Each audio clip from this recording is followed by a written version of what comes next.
नमस्कार साथियों, स्वागत है आप सभी का स्पर्श पीएससी एजुकेशन सेंटर के इस यूट्यूब प्लेटफॉर्म पर। और आज हम इसमें चर्चा करने वाले हैं अभी जो आपका टेस्ट 5 हुआ था, जिसमें टेस्ट हुआ था आपका PSC mains paper 4 part 3 applied एवं व्यवहारिक ज्ञान। इसके मॉडल आंसर क्या हो सकते हैं, किस प्रकार से आप उत्तर लेखन कर सकते हैं जिसमें आपको ज़्यादा से ज़्यादा अंक प्राप्त हो सके, इस विषय पर आज हम लोग चर्चा करने वाले हैं। 1 बाय 1 हम आंसर भी देखेंगे क्या हो सकते हैं, किस प्रकार से लिखा जा सकता है। दूसरा, आपने क्वेश्चन पेपर देखा होगा, जैसा आप मेंस का भी आपने देखा होगा, ज़्यादा पार्ट्स आपके करंट वगैरह पार्ट से जुड़ करके आए थे, तो उसी टाइप की चीज़ें इस पेपर में भी रखी गई थी। कई क्वेश्चन आपके करंट अफेयर्स वगैरह से रिलेटेड थे, कुछ आपके आर्टिफिशियल इंटेलिजेंस वगैरह से रिलेटेड थे। तो कुल मिलाकर ऊपर नीचे उसी पैटर्न में यह पेपर आपके लिए सेट किया गया था।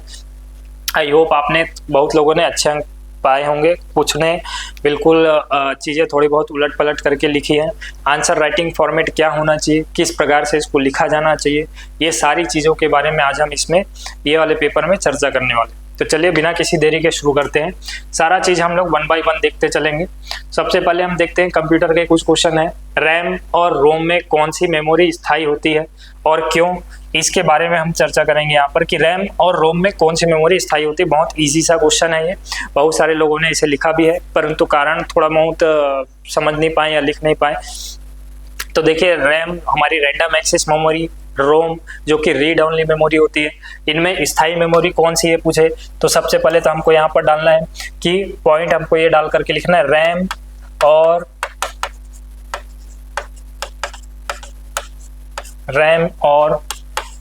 रोम में, ये हम लिख करके एक कॉमा डालेंगे। रैम और रोम में, रोम स्थायी मेमोरी होती है, एक लाइन में आपकी ये आ जाएगी, स्थायी मेमोरी होती है। फिर अगले इसमें हम डालेंगे यहाँ पर कारण क्या है भाई, इसका कारण क्या है। तो रोम में जो हमारे प्रोग्रामिंग होती है, जैसे फर्मवेयर हो गए, बूट प्रोग्राम हो गए, स्टार्टअप्स हो गए, इनके जो निर्देश संग्रहित होते हैं वह कंप्यूटर बंद होने पर भी डिलीट नहीं होते, कंप्यूटर बंद होने पर भी वह मिटते नहीं, साथ में इसे उपयोगकर्ता द्वारा बदला भी नहीं जा सकता है। इसलिए ये जो होते हैं हमारे स्थायी मेमोरी कहलाते हैं। इसका मुख्य कारण यह है, तो इसी बात को हमको यहाँ पर लिखना था कि इसके कारण क्या है। तो इसका कारण यह है कि रोम में, इसे हम लिख सकते हैं, रोम में आवश्यक निर्देश संग्रह, आवश्यक निर्देश जैसे फर्मवेयर, बूट प्रोग्राम और साथ में आगे हम लिख सकते हैं स्टार्टअप आदि के संग्रह। फिर आगे हम लिख सकते हैं कंप्यूटर बंद होने पर भी नहीं मिटते और ना ही इसे उपयोगकर्ता द्वारा बदला जा सकता है, और ना ही इसे उपयोगकर्ता द्वारा बदला जा सकता है। ये हो जाता है आपका पूरा कंप्लीट आंसर। थोड़े बहुत बीच में यदि आपके और जगह बचते हैं, लास्ट लाइन वगैरह बच रहे, तो आप रैम के बारे में लिख सकते हैं कि रैम जो है वो एक अस्थायी मेमोरी होती है, क्योंकि उसमें जैसे कंप्यूटर बंद होगा, जैसे ही पावर ऑफ होगा, वो सारी मेमोरीज उसमें से डिलीट हो जाती है। इसीलिए रैम को इंग्लिश में बोला जाता है वोलेटाइल मेमोरी, रोम को बोला जाता है नॉन वोलेटाइल मेमोरी, जो कि स्थायी मेमोरी होती है। इस प्रकार से हम ये पूरा आंसर राइटिंग इसमें कर सकते थे। फिर यदि हम आगे चले, नेक्स्ट क्वेश्चन हम देखते हैं, कंप्यूटर में मदरबोर्ड क्या होता है, इसका कार्य संक्षेप में बताइए। देखिए, एक ही क्वेश्चन में ये 2 पार्ट हैं, इसके क्या क्या पार्ट है, पहले तो हमको बताना है कि कंप्यूटर में मदरबोर्ड क्या होता है। फिर यदि हम आगे इसके देखें तो इसमें और बताना है चीज़ कि इसका कार्य भी हमको संक्षेप में बताना है। 2 पार्ट हैं, यानी कि दोनों 1-1 नंबर के हैं। तो पहले हमको इसमें बताना है कि मदरबोर्ड क्या होता है, मदरबोर्ड, इसके बारे में हमको बताना है। मदरबोर्ड के बारे में हम बता सकते हैं कि ये क्या होता है भाई, कंप्यूटर का मुख्य सर्किट परिपथ होता है। आप इस तरीके से लिख सकते हैं, यह, इससे हम लिख सकते हैं यह कंप्यूटर का मुख्य सर्किट बोर्ड या फिर मुख्य सर्किट परिपथ होता है, मुख्य सर्किट बोर्ड होता है, जिसमें क्या होते हैं, जिसमें हमारे हार्डवेयर के जितने भी आंतरिक उपकरण हैं, यानी आपके कंप्यूटर के जितने आंतरिक घटक हैं वो सारे इसमें जुड़े होते हैं। आंतरिक घटक मतलब आपके हार्ड डिस्क हो गए, फिर आपके ग्राफिक्स कार्ड हो गए, फिर आपके रैम हो गए, रोम हो गए, ऐसे बहुत सारे जो भी आंतरिक उपकरण हैं वो सारे इसमें जुड़े हुए होते हैं। उसके बारे में हम लिख सकते हैं कि यह कंप्यूटर का मुख्य सर्किट बोर्ड है जिसमें कंप्यूटर के आंतरिक घटक जैसे, यहाँ पर हम कुछ नाम लिख सकते हैं, जैसे क्या लिख सकते हैं, हार्ड डिस्क हो गए हमारे, जैसे हार्ड डिस्क, फिर इसमें हम डाल सकते हैं ग्राफिक्स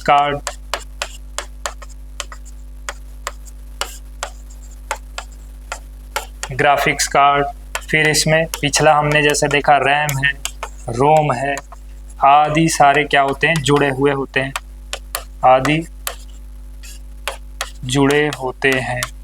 ये हमारा 3 लाइन में मदरबोर्ड का कंप्लीट एक डेफिनेशन हो जाता है।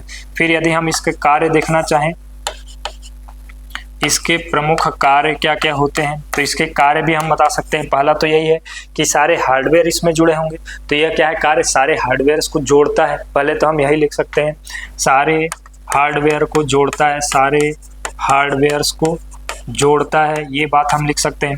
फिर यदि सारे हार्डवेयर जुड़े होंगे, इनमें आपस में भी संचार होता है, तो ये संचार समन्वय स्थापित करेगा, तो ये चीज़ हम यहाँ पर लिख सकते हैं। दूसरा, संचार समन्वय स्थापित करता है, ठीक, ये चीज़ें हो गई।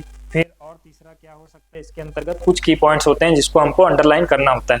पहली बात तो यही, जब आप क्वेश्चन पढ़ें तो इसके जो 2 पार्ट हैं वो आइडेंटिफाई करें कि 2 पार्ट्स में क्वेश्चन पूछा गया है, दोनों 1-1 नंबर के हैं, लगभग बराबर वेटेज का है। डेफिनेशन में हो सकता है आपके थोड़े ज़्यादा लाइन लग जाए, फिर आपके कार्य हैं उसमें कम से कम 3 कार्य तो आप बताए हैं किसी प्रकार से डिवाइड करके, ये सारी चीज़ें इसके अंतर्गत लिखनी होती। कुछ लोगों ने ऐसा वर्टिकल करके भी लिखा है, तो वो भी अपने हिसाब में सही है। मुख्यतः यही है कि 2 पार्ट हैं, दोनों को आपको बराबर वेटेज देना है।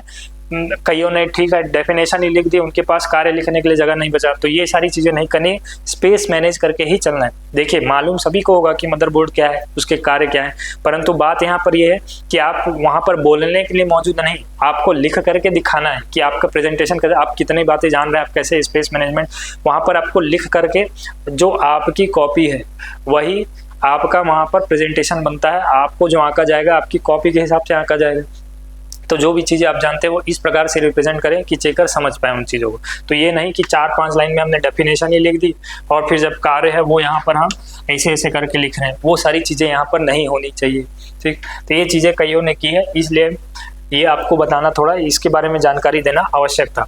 फिर यदि हम अगला क्वेश्चन देखते हैं, ये पूछा गया कि ब्राउज़र क्या होते हैं और इसके 2 उदाहरण लिखे हैं। तो इसमें भी आप देखिए, एक प्रश्न है, 2 इसके भाग हैं। तो पहले हमको बताना है कि ब्राउज़र क्या होते हैं। ब्राउज़र हम सबने यूज़ किया हुआ है पहले भी, ठीक। फिर हम देखते हैं इसमें ब्राउज़र क्या होते हैं, ब्राउज़र ये क्या होते हैं, इसके बारे में हमको लिखना है। तो ब्राउज़र क्या है, ब्राउज़र तो सबसे पहले क्या होता है, एक सॉफ्टवेयर एप्लीकेशन है जिसके माध्यम से हम इंटरनेट की दुनिया में जाते हैं। तो इसको हमको डेफिनेशन लिखना है। तो पहले हमको ये लिखना है कि ब्राउज़र क्या है। ब्राउज़र एक सॉफ्टवेयर एप्लीकेशन है जिसके माध्यम से इंटरनेट में विभिन्न जानकारियाँ सामग्री, इनको खोजने, इनको उपयोग करने, इनमें काम करने की सुविधा ये हमको प्रदान करता है। इस प्रकार से हम इसमें इसके कुछ डेफिनेशन लिख सकते हैं। तो ब्राउज़र क्या है, ब्राउज़र एक सॉफ्टवेयर एप्लीकेशन है। पहले तो हमको कीवर्ड यही लिखना कि ये क्या है भाई, एक सॉफ्टवेयर एप्लीकेशन है, यह एक सॉफ्टवेयर एप्लीकेशन है जिसके माध्यम से हमें इंटरनेट में जानकारी, सामग्री, इनको क्या करने के लिए, खोजने के लिए, फिर इनके उपयोग के लिए, फिर इनमें काम करने के लिए, फिर इनमें काम करने की सुविधा हमें मिलती है, काम करने की सुविधा मिलती है। इस प्रकार से ये आप ब्राउज़र के बारे में बता सकते हैं, इसकी हमें सुविधा मिलती है। ये सारी चीज़ें बता सकते हैं। और कुछ हमारे पास लाइन बचा है, हमको इसको भरना है और बता सकते हैं कि इसमें हम और एक चीज़ बता सकते हैं, यह ऑनलाइन गतिविधि करने के लिए या फिर ऑनलाइन गतिविधियों में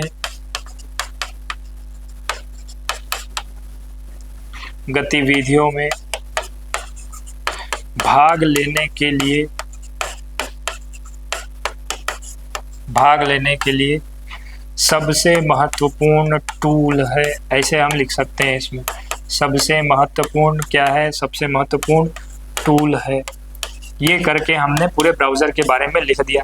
अब यहाँ पर हमको उदाहरण लिखना है, 2 ही उदाहरण लिखने हैं। वैसे इसके उदाहरण बहुत सारे हैं, उदाहरण अपने को 2 लिखना है। तो एक हम लिख सकते हैं गूगल क्रोम, जो मोस्टली लोगों ने लिखा है। दूसरा हम लिख सकते हैं फायरफॉक्स, मोजिला फायरफॉक्स, ये है दूसरा। और कई टाइप के हैं। पहले आपने देखा होगा एक ऐसा ई करके ऐसा सिंबल बना होता था, इंटरनेट एक्सप्लोरर। फिर एक होता है आपका रॉकमेल्ट, वो भी एक प्रकार का ब्राउज़र है। फिर ओपेरा है, ठीक, ये भी एक प्रकार का ब्राउज़र है। इस प्रकार के कई ब्राउज़र हो सकते हैं। खैर अपने को यहाँ पर 2 लिखना है, तो हम यहाँ पर 2 ही उदाहरण लिखेंगे। तो ये आंसर बहुत सारे लोगों ने किया है। कईयों को ये ब्राउज़र समझ नहीं आया क्या है, तो कईयों ने तो ऑपरेटिंग सॉफ्टवेयर को ही डाल दिया है, कईयों ने कुछ और लिख दिया है। उदाहरण लगभग सभी के ठीक ठाक हैं। तो ब्राउज़र ये होते हैं, सॉफ्टवेयर एप्लीकेशन है जो कि इंटरनेट की दुनिया में हमको ले जाने की सुविधा प्रदान करते हैं, ठीक।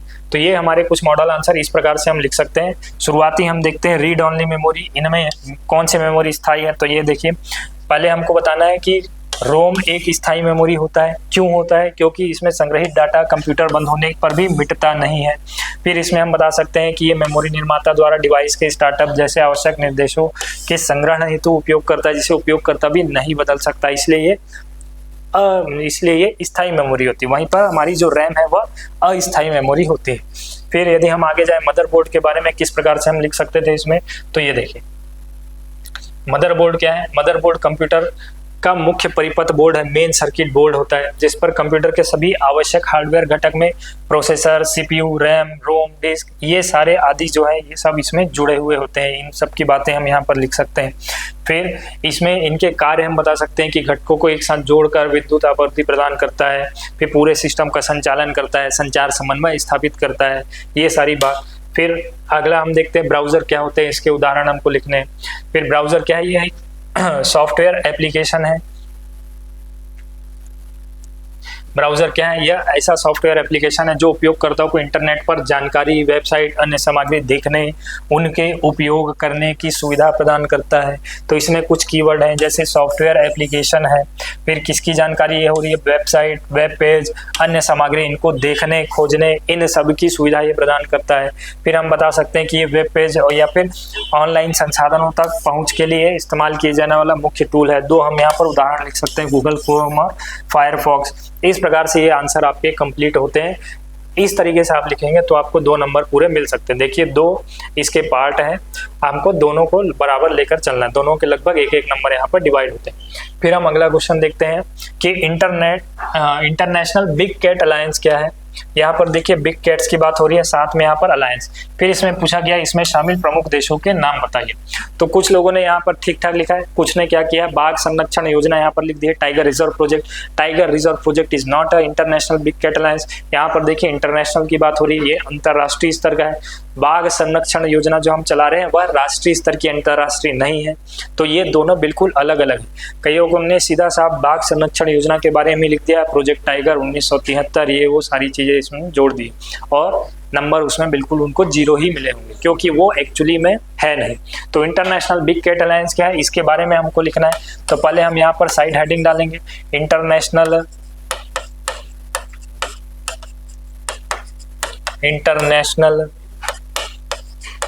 बिग कैट अलायंस, ऐसे करके हमको यहाँ पर पहले तो साइड हेडिंग डालनी।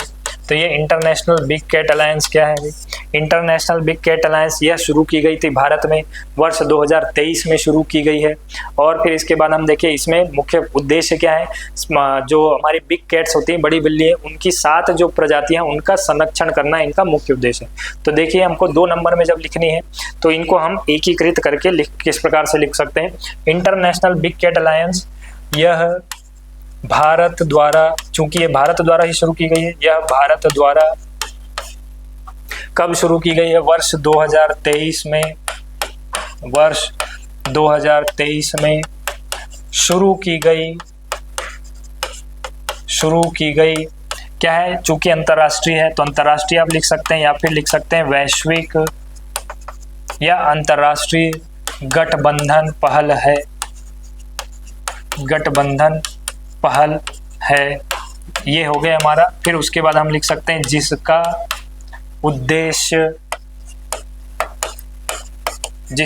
उद्देश्य बड़ी बिल्लियों या फिर आप लिख सकते हैं बिग कैट्स की 7 मुख्य प्रजातियों, अब ये 7 मुख्य प्रजातियों का संरक्षण करना है। आप ऐसे लिख सकते हैं, नाम लिखना चाहे कुछ नाम लिख सकते हैं, जिसमें आपके शेर तो है, शेर है, फिर बाघ है, फिर हम आगे लिख सकते हैं इसमें तेंदुआ है, फिर हिम तेंदुआ, फिर हम और आगे जाएं तो इसमें आपके जगुआर है, फिर प्यूमा है। तो शेर हो गए, बाघ हो गए, कितने? 1 2 3 4 5 6, एक कोई और बच रहा है। शेर हो गए, बाघ हो गए, तेंदुआ, चीता। तो ये चीता, इनका संरक्षण करना है, ये इसका मुख्य उद्देश्य है।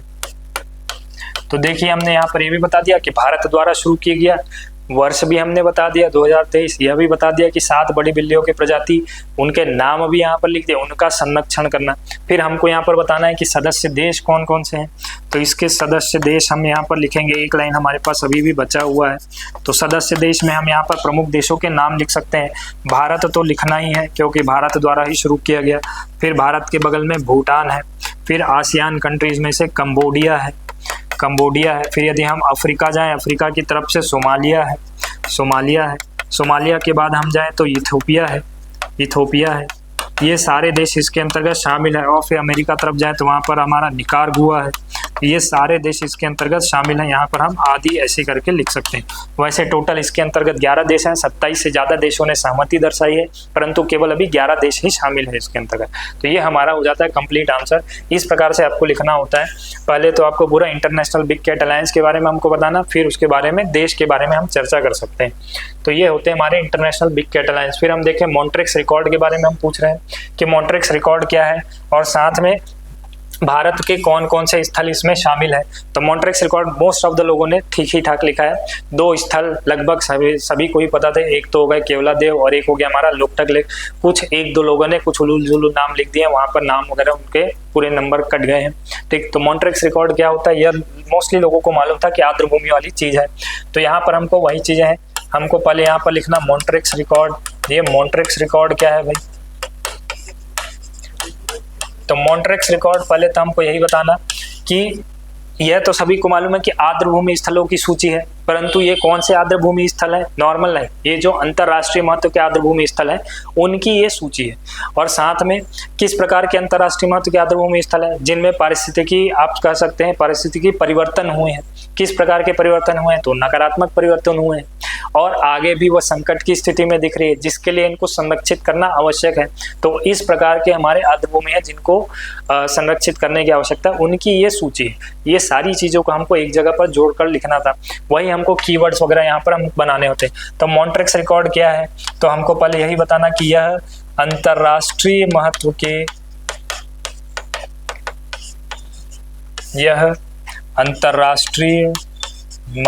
के आर्द्रभूमि स्थलों की सूची है। आर्द्रभूमि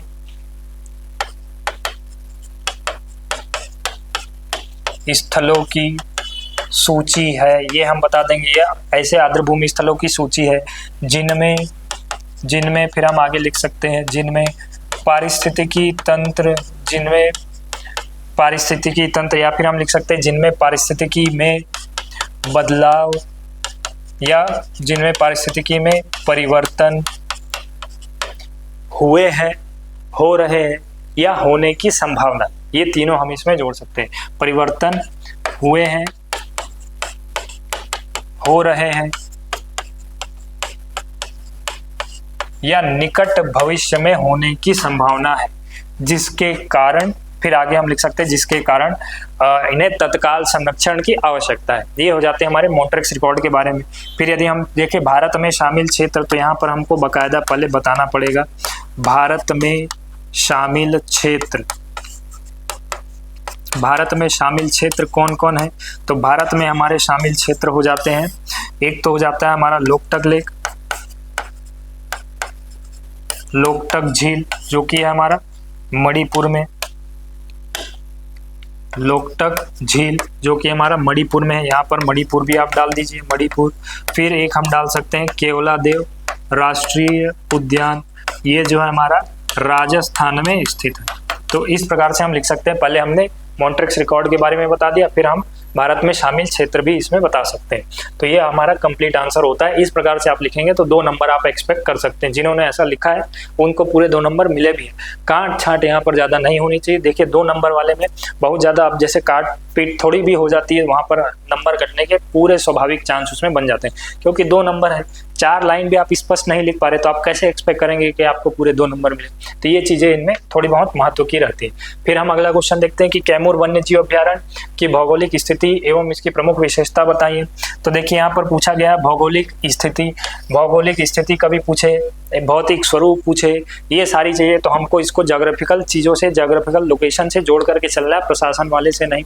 यानी हम शुरुआत में ही राज्य ना बता दे, शुरुआत में हमको थोड़े बहुत भौगोलिक क्षेत्र वगैरह आपको बताने हैं। नाम से ही आपको समझ में आ रहा होगा कैमूर वन्य जीव अभ्यारण्य। कैमूर पर्वत आपने सुना होगा, उस पर्वत यानी कैमूर रेंज में जो कैमूर पठार है उस पर ये वन्य जीव अभ्यारण्य वगैरह स्थित है। इसी के बारे में हमको यहाँ पर चर्चा करनी थी। हालांकि ये क्वेश्चन क्यों बना है? ये क्वेश्चन इसलिए बना है क्योंकि अभी हाल में ही कैमूर वन्य जीव अभ्यारण्य को टाइगर रिजर्व बनाने के लिए लगभग केंद्र की तरफ से सहमति दी जा रही है। ये बिहार का दूसरा टाइगर रिजर्व होगा, इसलिए ये लगातार अभी न्यूज में बना हुआ था। तो ऐसे कुछ करंट अफेयर्स के क्वेश्चन होते हैं जिन पर बेस क्वेश्चन बन जाते हैं, तो इसी के बारे में हमको बताना है। तो इसमें हम पहले यह डालेंगे कैमूर वन्य जीव अभ्यारण्य, यहाँ पर आप डाल देंगे कैमूर वन्य जीव अभ्यारण्य, इसके बारे में हम लिखने वाले हैं। तो कैमूर वन्य जीव अभ्यारण्य ये हमने यहाँ पर डाल दिया।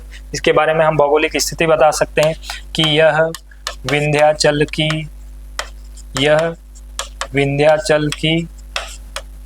पूर्वी शाखा, यह विंध्याचल की पूर्वी शाखा कैमूर रेंज, कैमूर पर्वत, कैमूर रेंज के कैमूर पठार पर स्थित है। कैमूर पठार पर स्थित है, ये हमने बता दिया। साथ में अब इसमें हम बता सकते हैं कि इनका विस्तार, इसका विस्तार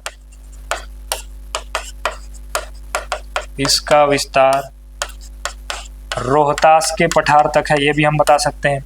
इसका विस्तार हम बता सकते हैं, या फिर हम सीधा इसको ऐसे भी लिख सकते हैं। 2-3 तरीके हो सकते हैं इसके लिखने।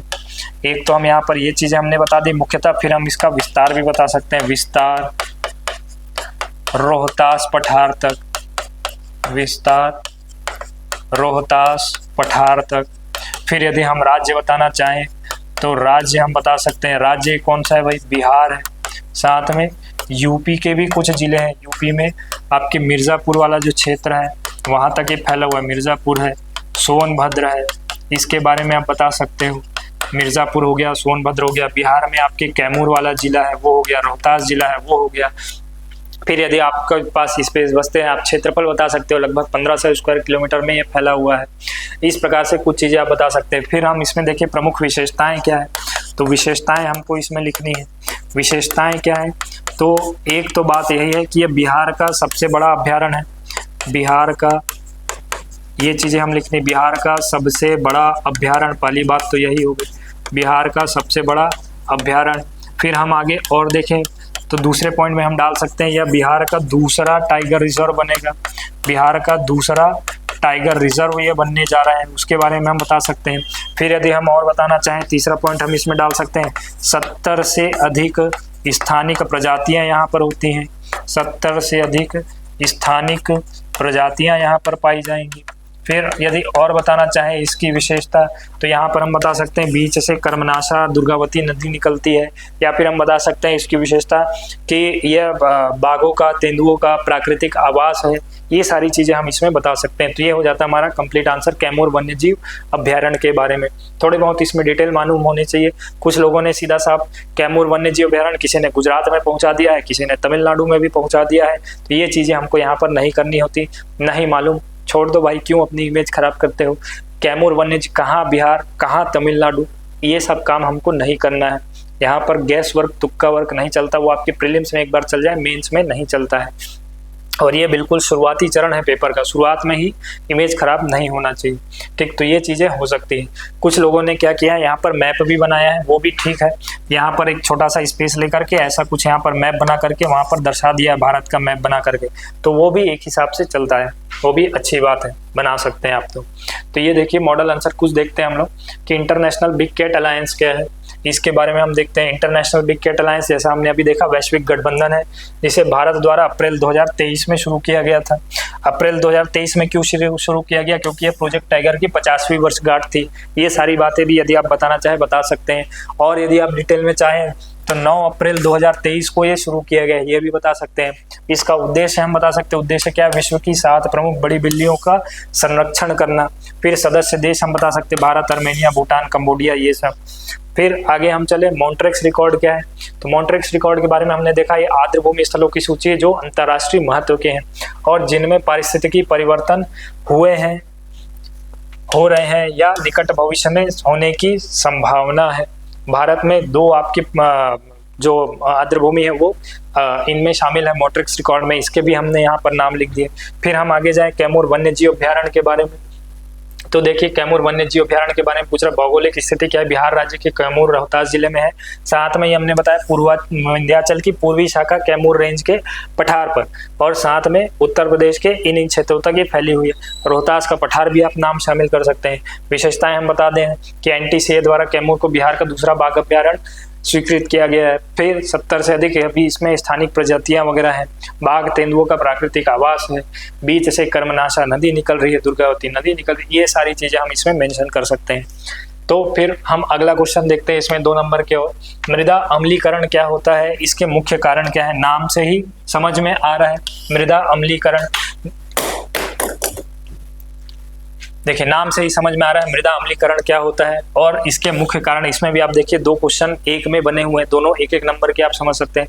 मृदा अम्लीकरण क्या है, मृदा में लगातार आप कह सकते हैं अम्ल की मात्रा बढ़ना, यही होता है मृदा अम्लीकरण। एसिडिफिकेशन ऑफ सॉइल मतलब उसमें अम्ल की मात्रा लगातार बढ़ रही, अम्ल बढ़ेंगे तो क्या होगा, मृदा की उपजाऊ क्षमता घटेगी, वो उसमें किसी भी प्रकार के अंकुरण की संभावना नहीं रह जाएगी। ये सारी बात इसमें होती है। तो मृदा अम्लीकरण के बारे में हमको कहना है, तो पहले तो हम शुरू में यहीं पर हेडिंग डालेंगे, एक साइड हेडिंग, मृदा अम्लीकरण। मृदा अम्लीकरण इसके बारे में हमको बताना है। मृदा अम्लीकरण तो यहाँ पर हम बता सकते हैं मृदा अम्लीकरण वह प्रक्रिया है, यहाँ पर हम बताएंगे मृदा अम्लीकरण वह प्रक्रिया है जिसके अंतर्गत या फिर जिसमें मृदा में क्या होता है, अम्लीकरण किसके कारण होता है, हाइड्रोजन आयनों के कारण होता है। तो मृदा में हाइड्रोजन आयनों का, हाइड्रोजन आयन कौन से होते हैं, H+ आयन, हाइड्रोजन आयनों का जमाव होता चला जाता है, का जमाव या फिर आप लिख सकते हैं इनका संग्रहण होता चला जाता है, जिसके कारण मृदा में अम्ल की मात्रा बढ़ती जाती है और मृदा अम्लीकरण होते चले जाते हैं। फिर इसके कुछ आप प्रभाव लिख सकते हैं कि मृदा अम्लीकरण के कारण इनकी उपजाऊ क्षमता कम होती चली जाती है। फिर यहाँ पर हम इसके कुछ मुख्य कारण लिख सकते हैं। मुख्य कारण इन्होंने पूछा है, तो भाई मुख्य कारण क्या है, एक तो हो जाता है मुख्य कारण क्या है, एक हमारा हो जाता है रासायनिक उर्वरकों का अत्यधिक उपयोग। रासायनिक उर्वरक हम लगातार इसमें इस्तेमाल कर रहे हैं, जिसके कारण इसके रन ऑफ निकल करके चले जाते हैं और फिर ये मृदा अम्लीकरण वगैरह की मात्रा बढ़ जाती है। ठीक, एक तो हो गया रासायनिक उर्वरकों के प्रयोग, अत्यधिक उपयोग, ये हम डाल सकते हैं। फिर दूसरा हम इसमें और डाल सकते हैं कि पर्यावरणीय प्रदूषण, या फिर आप कह सकते हैं पर्यावरणीय प्रदूषण तो है ही, साथ में आपके जलवायु परिवर्तन, ये सारी चीज़ें भी इसमें प्रभाव डालती हैं। तो एक हम डाल सकते हैं खनन गतिविधियाँ, खनन गतिविधियों के कारण भी ये चीज़ें हमको देखने को मिलती हैं, खनन गतिविधियाँ। फिर हम आगे डाल सकते हैं जलवायु परिवर्तन या फिर पर्यावरणीय प्रदूषण ये चीज़ें हम डाल सकते हैं, पर्यावरणीय प्रदूषण। और हम डालना चाहें इसमें अम्लीय वर्षा भी हम इसमें डाल सकते हैं, अम्लीय वर्षा, इनके कारण भी मृदा अम्लीकरण वगैरह तेजी से हो रही है। इस प्रकार की जो भी और भी कुछ कारण हमको नजर आते हैं वो सारी चीजें हम इसमें डाल सकते हैं। तो ये इस प्रकार से देखिए 2 पार्ट हैं, दोनों को हमने बराबर डिवाइड किया है। मृदा अम्लीकरण भी हमने यहाँ पर लिख दिया, मुख्य कारण भी लिख दिया, दोनों अलग से हमने साइड हेडिंग बना करके भी दर्शा दी। तो ये होता है हमारा लिखने का तरीका। फिर यदि हम आगे जाएं हाइब्रिड एआई के बारे में, देखिए हाइब्रिड एआई बहुत कम लोगों ने लिखा है, कई लोगों ने कुछ भी लिख दिया है, रोबोटिक्स तक चले गए हैं। वो ऐसा नहीं होता, रोबोटिक्स वगैरह ये नहीं है। हाइब्रिड एआई, हाइब्रिडाइजेशन आप सुने होंगे, 2 चीज़ों को मिलाकर के एक नई बेहतर चीज़ निर्मित करना, वही होती है हाइब्रिडाइजेशन। तो हाइब्रिड एआई भी यही चीज़ें हैं। हाइब्रिड एआई क्या है? 2 आर्टिफिशियल इंटेलिजेंस या फिर 2 कृत्रिम बुद्धिमत्ता प्रणाली, या फिर हम इसको ऐसे लिख सकते हैं, हाइब्रिड एआई क्या है? ऐसी कृत्रिम बुद्धिमत्ता प्रणाली जिसमें 2 या अधिक आर्टिफिशियल इंटेलिजेंस तकनीकों का, उसमें आप नाम भी दे सकते हैं जैसे मशीन लर्निंग है, डीप लर्निंग है, न्यूरोलॉजी, आपके न्यूरल नेटवर्क वगैरह है, इन चीज़ों को समावेशित कर एक नई बेहतर एआई तकनीक का निर्माण किया जाता है। यही होती है हमारी हाइब्रिड एआई। क्या है भाई हाइब्रिड एआई? ऐसी कृत्रिम बुद्धिमत्ता प्रणाली है जिसमें 2 या अधिक एआई तकनीकों का, जैसे machine learning, deep learning, neural network, इनको समावेशित कर एक बेहतर तकनीक हाइब्रिड एआई के रूप में निर्मित की जाती है, जो कि अधिक शक्तिशाली, अधिक सक्षम, अधिक सटीक होती है। यही होते हैं हमारे हाइब्रिड एआई। तो ये इसी के बारे में हमको यहाँ पर लिखना था। तो यहाँ पर आप ऐसे हेडिंग डालेंगे हाइब्रिड एआई, इसके बारे में हम बता सकते हैं हाइब्रिड एआई ये क्या होते हैं? 2 या अधिक एआई तकनीकों को समावेशित कर एक बेहतर एआई निर्मित करना, ये सारी चीज़ें जैसा अभी मैंने एक डेफिनेशन दी आपको, वैसी सारी चीज़ें यहाँ पर हम लिख सकते हैं। फिर यदि और कुछ आप यहाँ पर लाइन बच रही है तो वहाँ पर आप इसके उपयोग लिख सकते हैं। उपयोग कहाँ कहाँ हो सकते हैं? आपके वित्त क्षेत्र में हो सकते हैं, फाइनेंस मैनेजमेंट में इनका बहुत ज़्यादा उपयोग होता है। ठीक, तो वित्त वाले क्षेत्र में हो गए, वित्त वाले क्षेत्र में हो गए, रक्षा वाले क्षेत्र में हो गए, रक्षा, फिर कृषि वाले क्षेत्र, ऐसे बहुत सारे क्षेत्र हैं जिनमें हाइब्रिड एआई का उपयोग किया जा सकता है। डिजिटल सुरक्षा, ये सारी चीज़ों में इनका उपयोग किया जा सकता है। तो इस प्रकार से हमको हाइब्रिड एआई के बारे में यहाँ पर लिखी जा सकती हैं चीज़ें। फिर अगला क्वेश्चन हम देखते हैं। ये 2 नंबर वाले हमारे प्रश्न पूरे यहाँ पर खत्म होते हैं हाइब्रिड एआई तक। 4 नंबर वाले में यदि हम उतरे तो इसमें हम देखते हैं हार्ड डिस्क ड्राइव और सॉलिड स्टेट ड्राइव, इसके बारे में अंतर पूछा जा रहा है। तो जब भी अंतर पूछे कोशिश यही करनी कि अपने को वर्टिकल जाना है। तो हमने एक स्केल रखा हुआ है, स्केल जनरली साथ में लोग रखते हैं, एक यहाँ पर से ऐसा वर्टिकल लाइन हमको खींचना। यहाँ पर आप डाल दीजिए एक हेडिंग, मैं यहाँ पर शॉर्ट में डाल रहा हूँ हार्ड डिस्क ड्राइव HDD, यहाँ पर हम डाल सकते हैं सॉलिड स्टेट ड्राइव HDD। आपको पूरे रूप में लिखना है हार्ड डिस्क ड्राइव और सॉलिड स्टेट ड्राइव, ऐसे करके हमको यहाँ पर अंडरलाइन भी करना होता है। तो ये हो जाता है हमारा वर्टिकल लिखने का तरीका। अब इसके अंतर्गत हम चलते चले जाते हैं। हार्ड डिस्क ड्राइव क्या है? यदि आपने कंप्यूटर पढ़ा होगा, यदि नहीं पढ़ा होगा तो पढ़ लीजिए, क्योंकि कंप्यूटर आज के समय पर बहुत अधिक इसमें भी पूछा जा रहा है, मेंस में तो पूछा ही जाता है। मेंस में लगभग आपके देखिए एआई भी इसी से जुड़ रहा है, कंप्यूटर टेक्नोलॉजी भी इसी से जुड़ रही है, फिर साइंस एंड टेक वाले इसमें जो क्वेश्चन आते हैं हो सकता है 15 नंबर वाले भी इससे जुड़ करके आ जाए। इस बार के मेंस में देखिए आप 8 नंबर में आर्टिफिशियल इंटेलिजेंस को कृषि, टेलीमेडिसिन वगैरह संभवतः शायद इन चीज़ों से जोड़ा था। ठीक, तो ये सारी चीज़ें जो है कंप्यूटर पढ़ना आपको अभी के समय में बहुत आवश्यक है।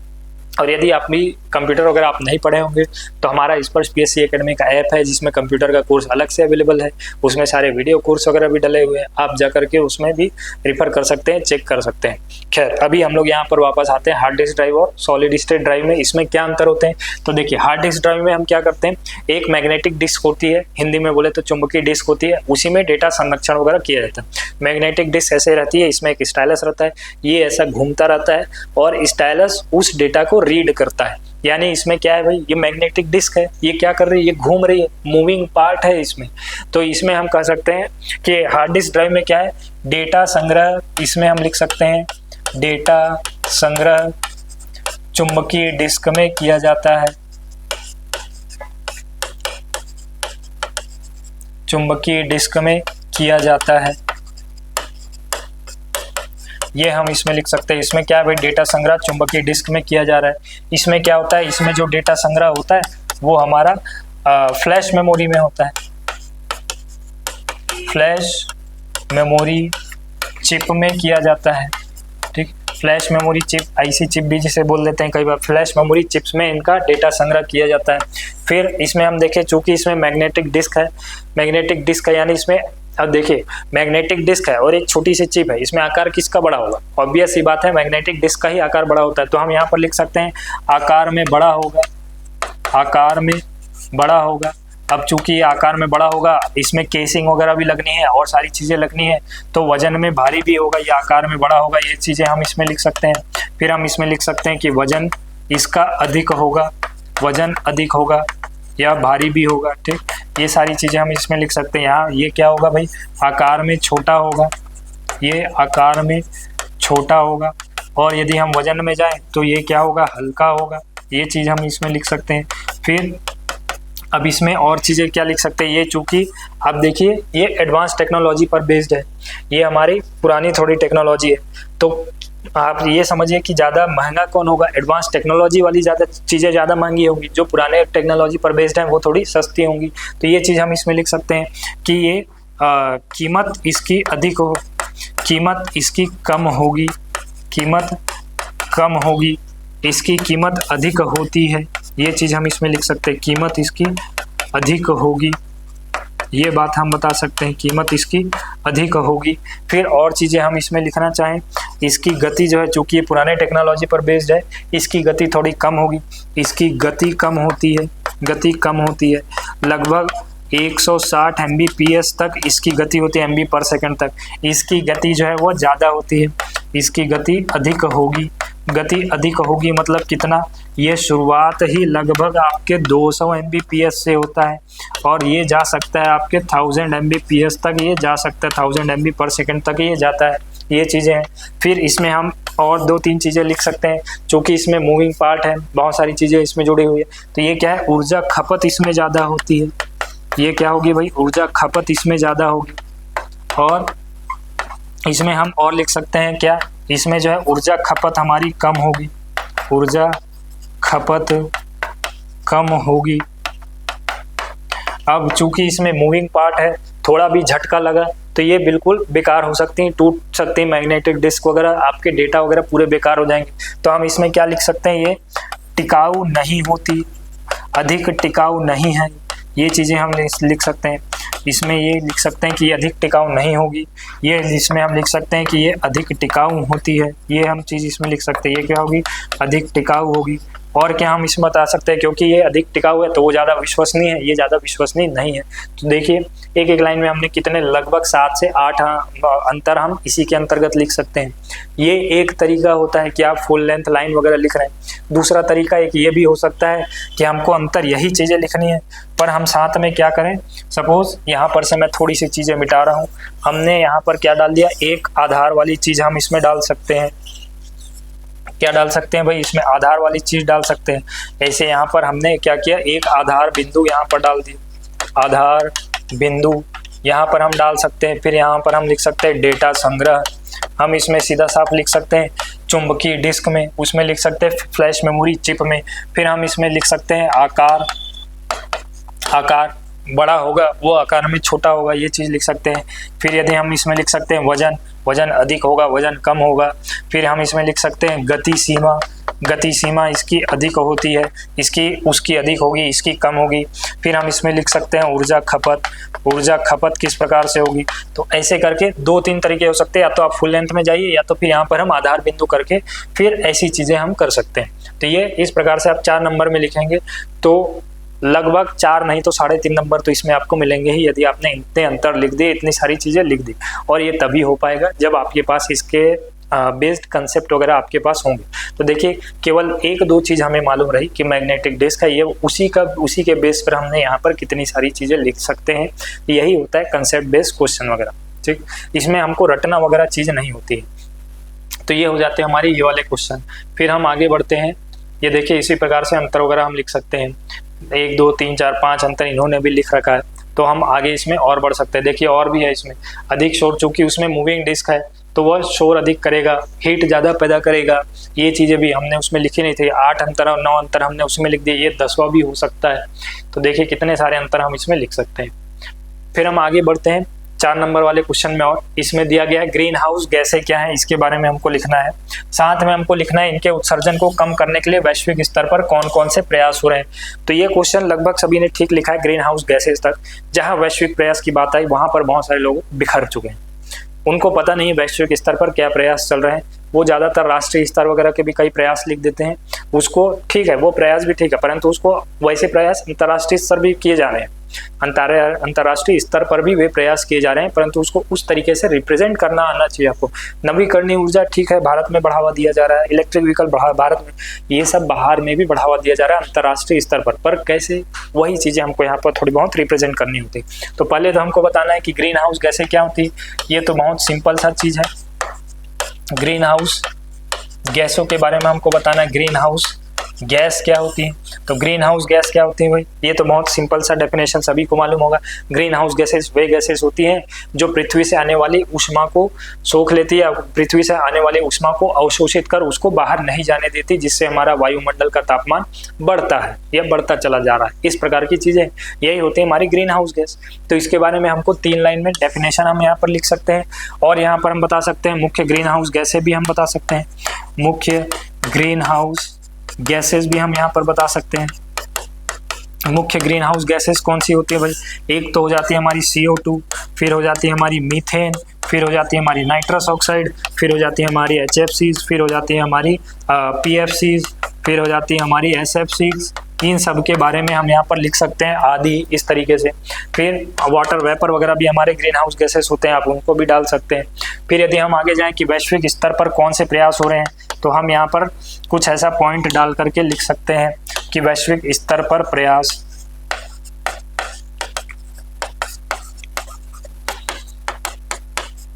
वैश्विक स्तर पर प्रयास, वैश्विक स्तर पर हम क्या प्रयास कर रहे हैं, तो वैश्विक स्तर पर प्रयास हम डाल सकते हैं। एक तो हो गया हमारा क्योटो प्रोटोकॉल, सबसे इंपॉर्टेंट वैश्विक प्रयास तो भाई यही है क्योटो प्रोटोकॉल। क्योटो प्रोटोकॉल के अंतर्गत ही इन आप कह सकते हैं ग्रीन हाउस गैसेस को आइडेंटिफाई किया गया था कि कौन कौन से गैस हमारे ग्रीन हाउस गैस हैं, इनका उत्सर्जन कम करना है, कितना कम करना है, क्या टारगेट सेट करना है, ये सारी चीज़ें क्योटो प्रोटोकॉल के अंतर्गत डिसाइड की गई थी। तो वैश्विक स्तर पर सबसे पहला प्रयास तो यही है हमारा क्योटो प्रोटोकॉल, सभी देश को मानना है इसको। तो क्योटो प्रोटोकॉल एक हो गया। फिर हम और लिख सकते हैं पेरिस जलवायु समझौता, पेरिस जलवायु समझौता। पेरिस जलवायु समझौता क्या है, ग्लोबल वार्मिंग, ये ग्रीन हाउस गैसेस के कारण हमारे वायुमंडल का तापमान, पृथ्वी के सतह का तापमान लगातार बढ़ता चला जा रहा है, जो कि माना गया इस सदी के अंत तक 2 से 2.5 डिग्री सेल्सियस, 3 डिग्री सेल्सियस तक तापमान बढ़ सकता है। That will lead to mass extension of the कह सकते हैं प्रजातियों की। तो ये चीज़ें क्या हो रही है, लगातार तापमान बढ़ते चले जा रहा है, हमको उसको लिमिट करना है। जो हम अंदाजा लगा रहे हैं कि 2 डिग्री 3 डिग्री तक पृथ्वी की सतह का तापमान बढ़ सकता है, तो हमको उसको 1.5 डिग्री तक लिमिट करके रखना है। ये चीज़ें इसमें डिसाइड की गई है। तो पेरिस जलवायु समझौता आप इसमें डाल सकते हैं। फिर आगे और डाल सकते हैं क्या, ग्रीन क्लाइमेट फंड वगैरह बनाया गया है, ग्रीन क्लाइमेट फंड आप इसमें डाल सकते हैं, ग्रीन क्लाइमेट फंड है। और फिर उसके बाद हम क्या डाल सकते हैं, कार्बन टैक्स वगैरह हम इसमें डाल सकते हैं, कार्बन टैक्स है, कार्बन ट्रेडिंग वगैरह है, ये सारी चीज़ें भी इसके अंतर्गत वैश्विक प्रयास है। कार्बन ट्रेडिंग, क्योंकि कार्बन डाइऑक्साइड इसका मुख्य कह सकते हैं मुख्य ग्रीन हाउस गैस है, तो कार्बन ट्रेडिंग वगैरह हो गए। ये तो सर बहुत कठिन हो गए, थोड़े सरल बताओ। तो सरल हम और लिख सकते हैं क्या, स्वच्छ ऊर्जा, जैसे इलेक्ट्रिक वाहन, इनका ज़्यादा से ज़्यादा उपयोग करने पर बढ़ावा दिया जा रहा है। इलेक्ट्रिक वाहनों पर आज के समय पर लगभग हर देश में कुछ ना कुछ सब्सिडी दी जा रही है। नवीकरणीय ऊर्जा का प्रयोग, ये सारी चीज़ हम इसमें डाल सकते हैं। नवीकरणीय ऊर्जा के प्रयोग पर लगातार बढ़ावा दिया जा रहा है। और कुछ प्रयास करने हैं तो ऐसे कुछ संस्थाओं के नाम आप डाल सकते हैं जो लगातार इस टाइप की एनर्जीज को प्रमोट कर रही हैं। तो यही होते हैं हमारे वैश्विक स्तर पर प्रयास। देखिए इतना ईजी सा है। कई बार क्या होता है, क्वेश्चन के प्रेशर में आकर के हम चीज़ों को नहीं समझ पाते हैं, तो ये चीज़ें बहुत आसान सी होती, थोड़ा भी आप ध्यान देंगे तो इन चीज़ों के बारे में लिख सकते हैं। ठीक, तो कईयों ने यहाँ तक तो ठीक लिखा, यहाँ पर आकर के बहुत सारे लोग बिखर चुके थे। खैर, तो हम इसमें अगला क्वेश्चन देखते हैं 4 नंबर वालों में। ये फैक्ट्री फार्मिंग क्या है, इसके मुख्य लाभ और हानि लिखने की यहाँ पर बात की। यहाँ पर भी देखिए 4 नंबर का क्वेश्चन है, इसमें लगभग 3 चीज जुड़ी हुई है, या हम कह ले 2 चीज। फैक्ट्री फार्मिंग क्या है और इसके मुख्य लाभ और हानि। तो फैक्ट्री फार्मिंग क्या है उसके बारे में हमको डेफिनेशन बताना, फिर उसके लाभ और हानि के बारे में लिखना है। फैक्ट्री फार्मिंग देखिए करंट अफेयर से जुड़ा हुआ मुद्दा है। इस प्रकार की यदि नई नई टर्म्स वगैरह आते हैं आपको इसको ध्यान में रखना होता है। फैक्ट्री फार्मिंग क्या है, अभी के समय में यदि बताऊं कि यह क्वेश्चन क्यों बना है, करंट से कैसे जुड़ा हुआ है, तो देखिए फैक्ट्री फार्मिंग क्या है। अभी आपको मालूम होगा अमेरिका भारत पर किस तरीके से प्रेशर डाल रहा है, लगातार टैरिफ पे टैरिफ, टैरिफ पे टैरिफ, ये सारी चीजें हो रही है, कुछ हो नहीं रहा। 25% टैरिफ एक्स्ट्रा, नरेंद्र मोदी ने कुछ कर दिया, 25% टैरिफ, किसी ने मीम बना दी 25% टैरिफ, इस प्रकार की चीजें अभी चल रही हैं। तो देखिए यह जो टैरिफ है मुख्यतः किस चीज के लिए है, भारत और अमेरिका इनके बीच में ट्रेड डील एक हो जाए। इस ट्रेड डील में सबसे बड़ा रोड़ा जो अभी बना हुआ है वो डेयरी प्रोडक्ट वगैरह बना हुआ है। डेयरी प्रोडक्ट किस तरीके से, अमेरिका में जिस प्रकार से डेयरी प्रोडक्ट बनाए जाते हैं वो बिल्कुल अलग है, भारत में जिस प्रकार से बनाए जाते हैं वो बिल्कुल अलग है। अमेरिका में क्या है, एक ऐसा सीमित स्थान होता है, इसके अंतर्गत बहुत सारे जानवरों को ठूस दिया जाता है या फिर रखा जाता है। जैसे हमारे यहाँ पोल्ट्री फार्मिंग होती है, वे यहाँ पर क्या करते हैं, बहुत सारे जानवरों को रख देते हैं, जो भी ऐसे दुधारू पशु हैं उनको वहाँ पर रख दिया जाएगा। जितनी सीमा है उससे बहुत अधिक मात्रा में रखा जाता है। मेडिकल इक्विपमेंट्स वगैरह यूज़ करते हैं, नई टेक्नोलॉजीज यूज़ करते हैं, और फिर उनको अलग अलग टाइप के फीडिंग की जाती है, यानी उनके खाने में मांस वगैरह ये सारी चीज़ें मिलाई जाती हैं। यहाँ पर इनको मांस वगैरह भी फीड किया जाता है, उसे वहाँ की गाय खाती है, दूध देती है, इसीलिए इसको बोला जाता है मांसाहारी दूध। आपने थोड़ा बहुत यदि थोड़ा भी करंट से आप जुड़े होंगे तो आपको मालूम होगा मांसाहारी दूध ये भारत में बहुत बड़ा चर्चा का विषय बना हुआ था। तो ऐसे डेयरी प्रोडक्ट जो अमेरिका में बन रहे हैं वो उनकी संस्कृति के हिसाब से ठीक होंगे, परंतु ये भारतीय संस्कृति नहीं है। तो ये जो डेयरी प्रोडक्ट इस टाइप के अमेरिका में है, मांसाहारी दूध और उनसे बने हुए प्रोडक्ट, वो सब भारत में वो इंट्रोड्यूस करना चाह रहे हैं, जिसे भारत बिल्कुल रजिस्टिव होकर के इसे डिफेंड कर रहा है।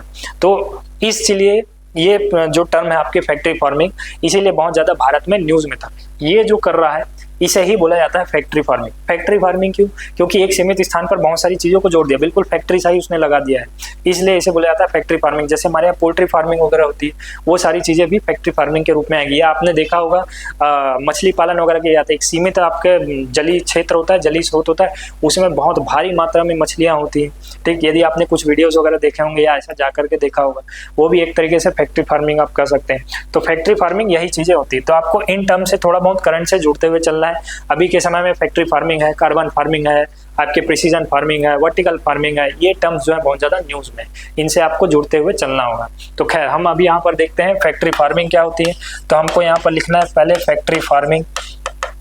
फैक्ट्री फार्मिंग, इसमें कुछ हमारे कीवर्ड्स हैं, इसमें हमको कुछ कीवर्ड्स वगैरह डालने हैं। फैक्ट्री फार्मिंग क्या है, पहले तो हमको यही बताना कि यह औद्योगिक कृषि मॉडल है। यह क्या है, औद्योगिक कृषि मॉडल है। पहले तो हमको यही बताना कि यह क्या है, औद्योगिक कृषि मॉडल है, जिसमें बड़ी संख्या में पशुओं को सीमित स्थान में, जिनमें बड़ी संख्या में पशुओं को सीमित स्थान में तकनीकी एवं चिकित्सीय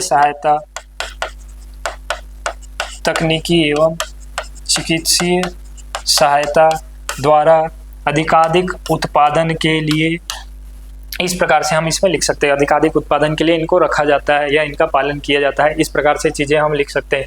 तो ये हो जाता है हमारा फैक्ट्री फार्मिंग।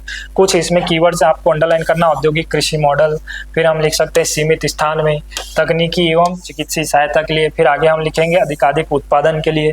तो ये हो जाता है हमारा फैक्ट्री फार्मिंग। फिर इसके कुछ हमको लाभ हानि बतानी है, कुछ हमारे पास स्पेस बचा है तो हम ऐसा वर्टिकल डाल सकते हैं। यहाँ पर हम लिखेंगे लाभ। तो लाभ क्या है भाई, लाभ एक तो हम इसमें लिख सकते हैं कि इसमें उत्पादन अधिक होगा। ठीक, उत्पादन अधिक होगा, इसमें अधिक उत्पादन, ये चीज़ हम इसमें लिख सकते हैं। दूसरा इसके अंतर्गत थोड़ा बहुत हम डिस्क्राइब कर सकते हैं। फिर इसके अंतर्गत हम और क्या लिख सकते हैं, एक तो हो गया उत्पादन अधिक होगा, तो ये क्या होंगे भाई, खाद्य सुरक्षा में एक महत्वपूर्ण भूमिका निभाएंगी, खाद्य सुरक्षा में महत्वपूर्ण भूमिका निभाएंगी। और क्या हो सकता है, रोजगार सृजन, इसमें ये भूमिका निभा सकती है, रोजगार सृजन इसमें हो सकता है। फिर यदि हम आगे और जाना चाहें और एक लाभ लिखना चाहें तो लिख सकते हैं कृषि प्रौद्योगिकी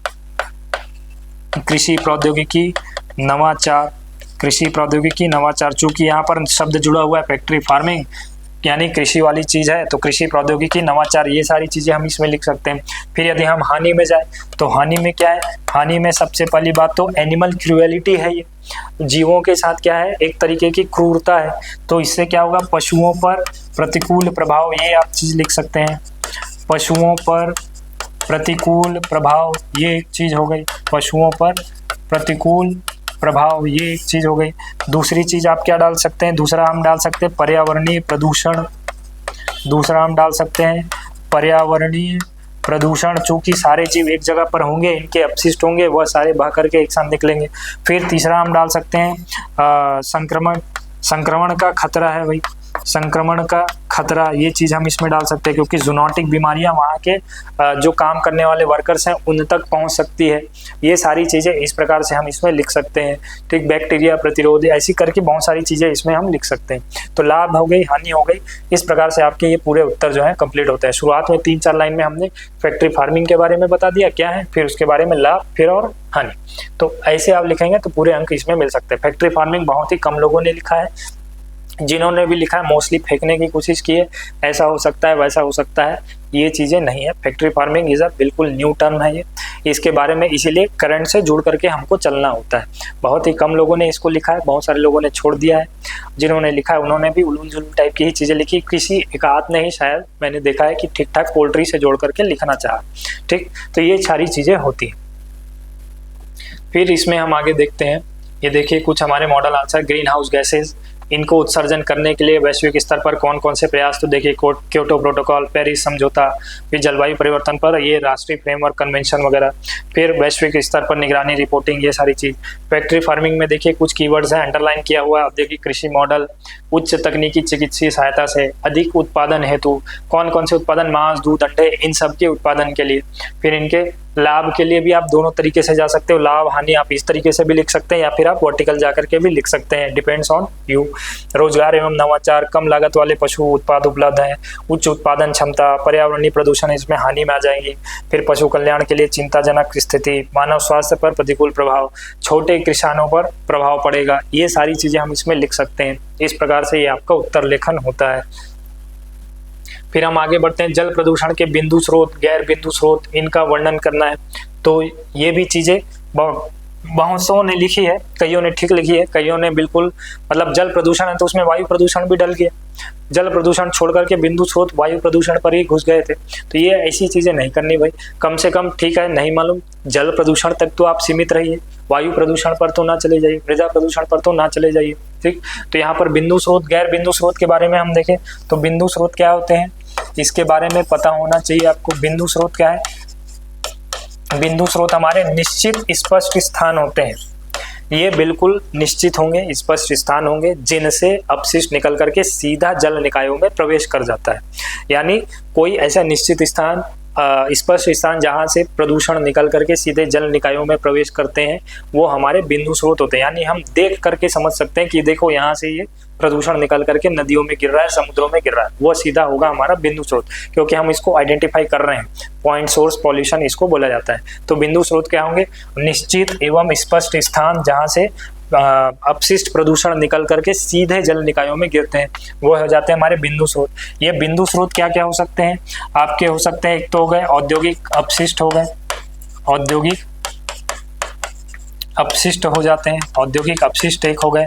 फिर एक हम लिख सकते हैं आपके सीवेज ट्रीटमेंट प्लांट के जो निकास होते हैं उसके बारे में हम लिख सकते हैं, सीवेज ट्रीटमेंट प्लांट निकास ये होते हैं इनके।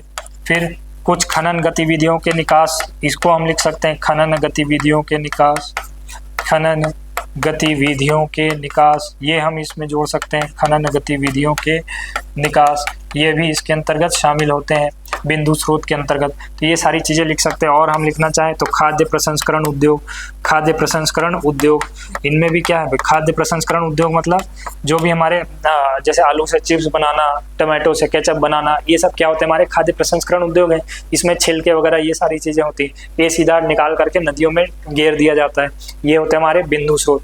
फिर यदि हम आगे जाएं, गैर बिंदु स्रोत क्या होंगे, तो बिंदु स्रोत क्या है, बिंदु स्रोत वो है जो कि निश्चित स्पष्ट स्थान है जहां से प्रदूषण निकल करके जल निकायों में गिर रहे हैं। और गैर बिंदु स्रोत क्या होंगे, ये स्पष्ट स्थान नहीं है, ये क्या है, विस्तृत फैले हुए क्षेत्र होते हैं जिनसे प्रदूषण निकल करके फिर जल निकायों में गिरते हैं, वे होते हैं गैर बिंदु स्रोत। ये निश्चित स्थान नहीं है, विस्तृत क्षेत्र है। जैसे उदाहरण दूं आपको, इसमें उदाहरण हम क्या लिख सकते हैं, इसमें उदाहरण हम लिख सकते हैं कृषि अपवाह। कृषि अपवाह भाई सभी के खेतों से जो रासायनिक उर्वरक वगैरह यूज कर रहे हैं, सभी के खेतों से पानी निकल करके वर्षा के जल के माध्यम से, अन्य माध्यम से निकल करके पास के जल स्रोत वगैरह में जा सकता है, तालाब नहर इन सब में जाकर मिल सकते हैं। वो अल्टीमेटली जा करके फिर नदियों में, फिर नदियों से ऐसे समुद्र में, इस प्रकार से चीज़ें हो सकती हैं। तो कृषि अपवाह क्योंकि ये पूरा फैला हुआ क्षेत्र है। फिर हम डाल सकते हैं इसमें शहरी नालों का निकासी, हम डाल सकते हैं शहरी नालों, शहरी नाले वगैरह है, शहरी नाले हैं, या फिर शहरी नालियों का निकासी, ये भी जा करके नदी वगैरह में गिर सकते हैं, सभी शहरों से गिर रहे हैं, ये सारी चीज़ें। फिर हम इसमें और चीज़ जोड़ना चाहें तो वनों के मृदा कटाव, इसको हम जोड़ सकते हैं। वनों से जो मृदा कटाव हो रहा है वो भी जा करके उसमें गिरेगा, ये भी हमारे गैर बिंदु स्रोत है। फिर आगे और चीज़ें जोड़ सकते हैं, जैसे कहीं पर निर्माण वगैरह हो रहे हैं, निर्माण क्षेत्र, निर्माण क्षेत्र, इसमें हम डाल सकते हैं निर्माण क्षेत्र। जैसे शहरी क्षेत्रों में जो निर्माण हो रहा है वहाँ पर गिट्टियाँ, मुरम ये सब फैले होते हैं, वो सब जा करके मिल रहे हैं, तो निर्माण क्षेत्र के ये सारी चीज़ें हम इसमें जोड़ सकते हैं। तो ये होते हैं हमारे गैर बिंदु स्रोत, ये होते हैं हमारे बिंदु स्रोत। इस प्रकार से हमको इसमें लिखना होता है। दोनों तरीके से आप जा सकते हैं, या तो 1 by 1 लिख सकते हैं, या फिर सीधा सा वर्टिकल डाल करके दोनों तरफ बिंदु स्रोत और गैर बिंदु स्रोत के बारे में आप बता सकते हैं। तो ये होती है फॉर्मेटिंग। आप देखिए सभी के पास कंटेंट लगभग मोर और लेस सेम होते हैं। मुद्दा होता है प्रेजेंटेशन का, क्योंकि आप कॉपी के सामने बताने के लिए, समझाने के लिए चेकर को नहीं, आपको रिप्रेजेंट करेगी आपकी कॉपी।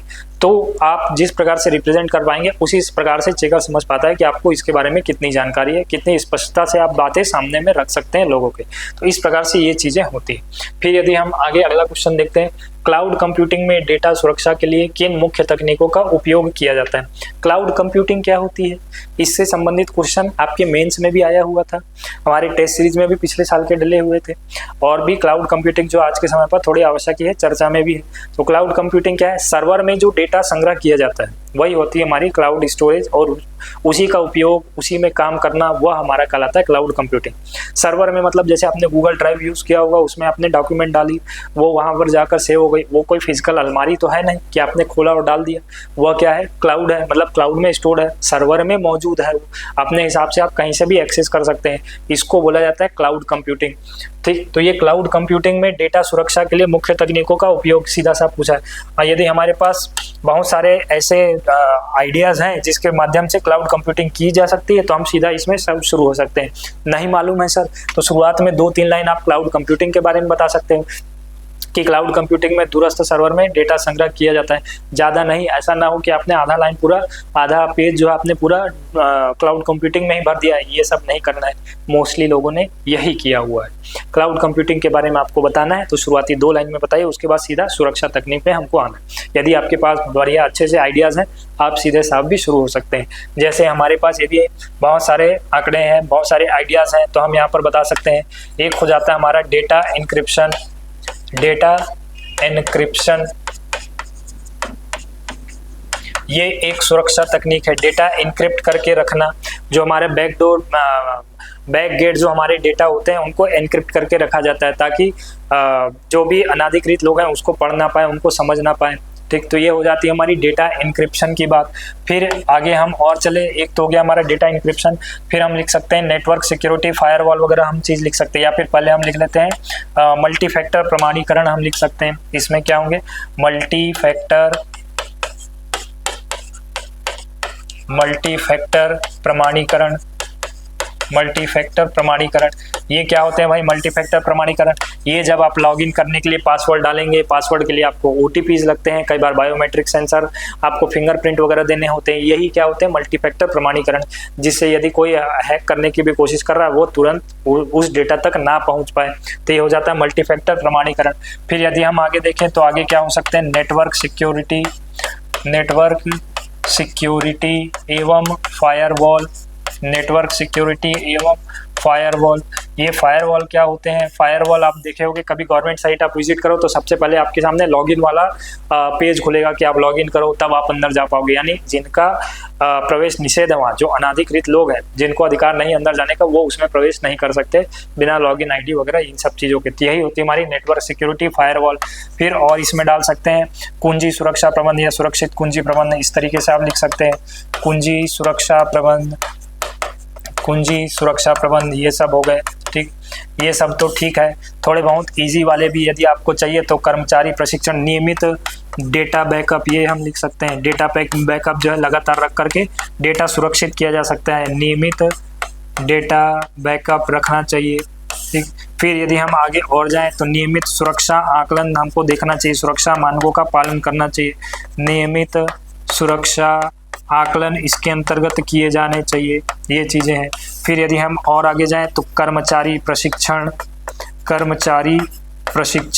ये भी चीज़ है, कर्मचारी प्रशिक्षण, ये सारी बातें। तो देखिए 3 से 7 पॉइंट तो हमने यहीं पर जोड़ दी कि डेटा इंक्रिप्शन, मल्टीफैक्टर प्रमाणीकरण, नेटवर्क सिक्योरिटी, फायरवॉल, फिर कुंजी सुरक्षा प्रबंध, नियमित डेटा बैकअप, नियमित सुरक्षा आकलन, कर्मचारी प्रशिक्षण, इतनी सारी चीज़ें हमने यहीं पर जोड़ दी। और भी कई चीज़ आप इसके अंतर्गत जोड़ सकते हैं।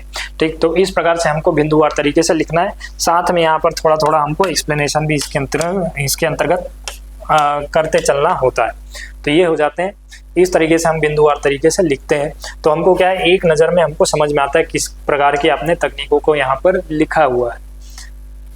तो इस तरीके से यदि आप लिखते हैं, अधिक से अधिक अंक इसमें मिलने की संभावना होती है। लगभग 3, 3.5, 4 नंबर तक, 4 तो वैसे जनरली मिलते नहीं, 3.5 तक आप जरूर पहुंच सकते हैं। ठीक, ये देखिए बिंदु स्रोत, गैर बिंदु स्रोत के बारे में मॉडल आंसर में पूरा कुछ दिया हुआ है। फिर यदि हम जाए इसमें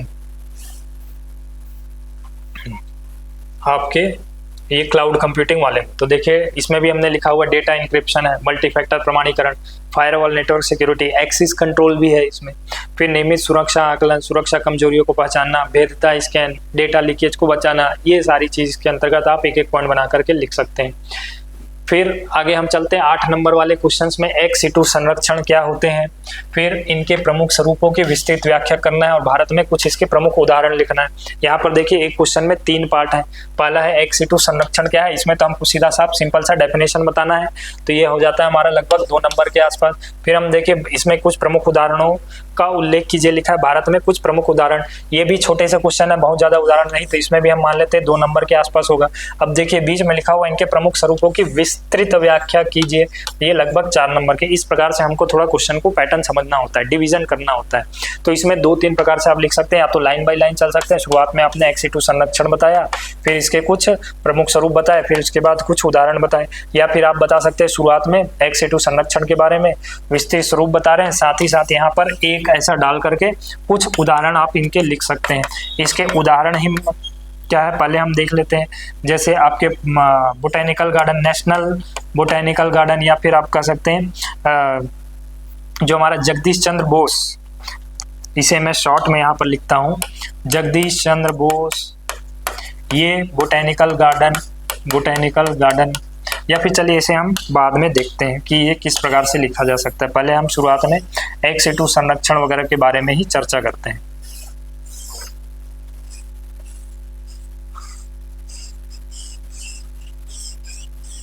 तो चलिए पहले हम देखते हैं इसमें ex situ संरक्षण क्या होते हैं। शुरुआत में हमको डालना है यहाँ पर एक हेडिंग, ex situ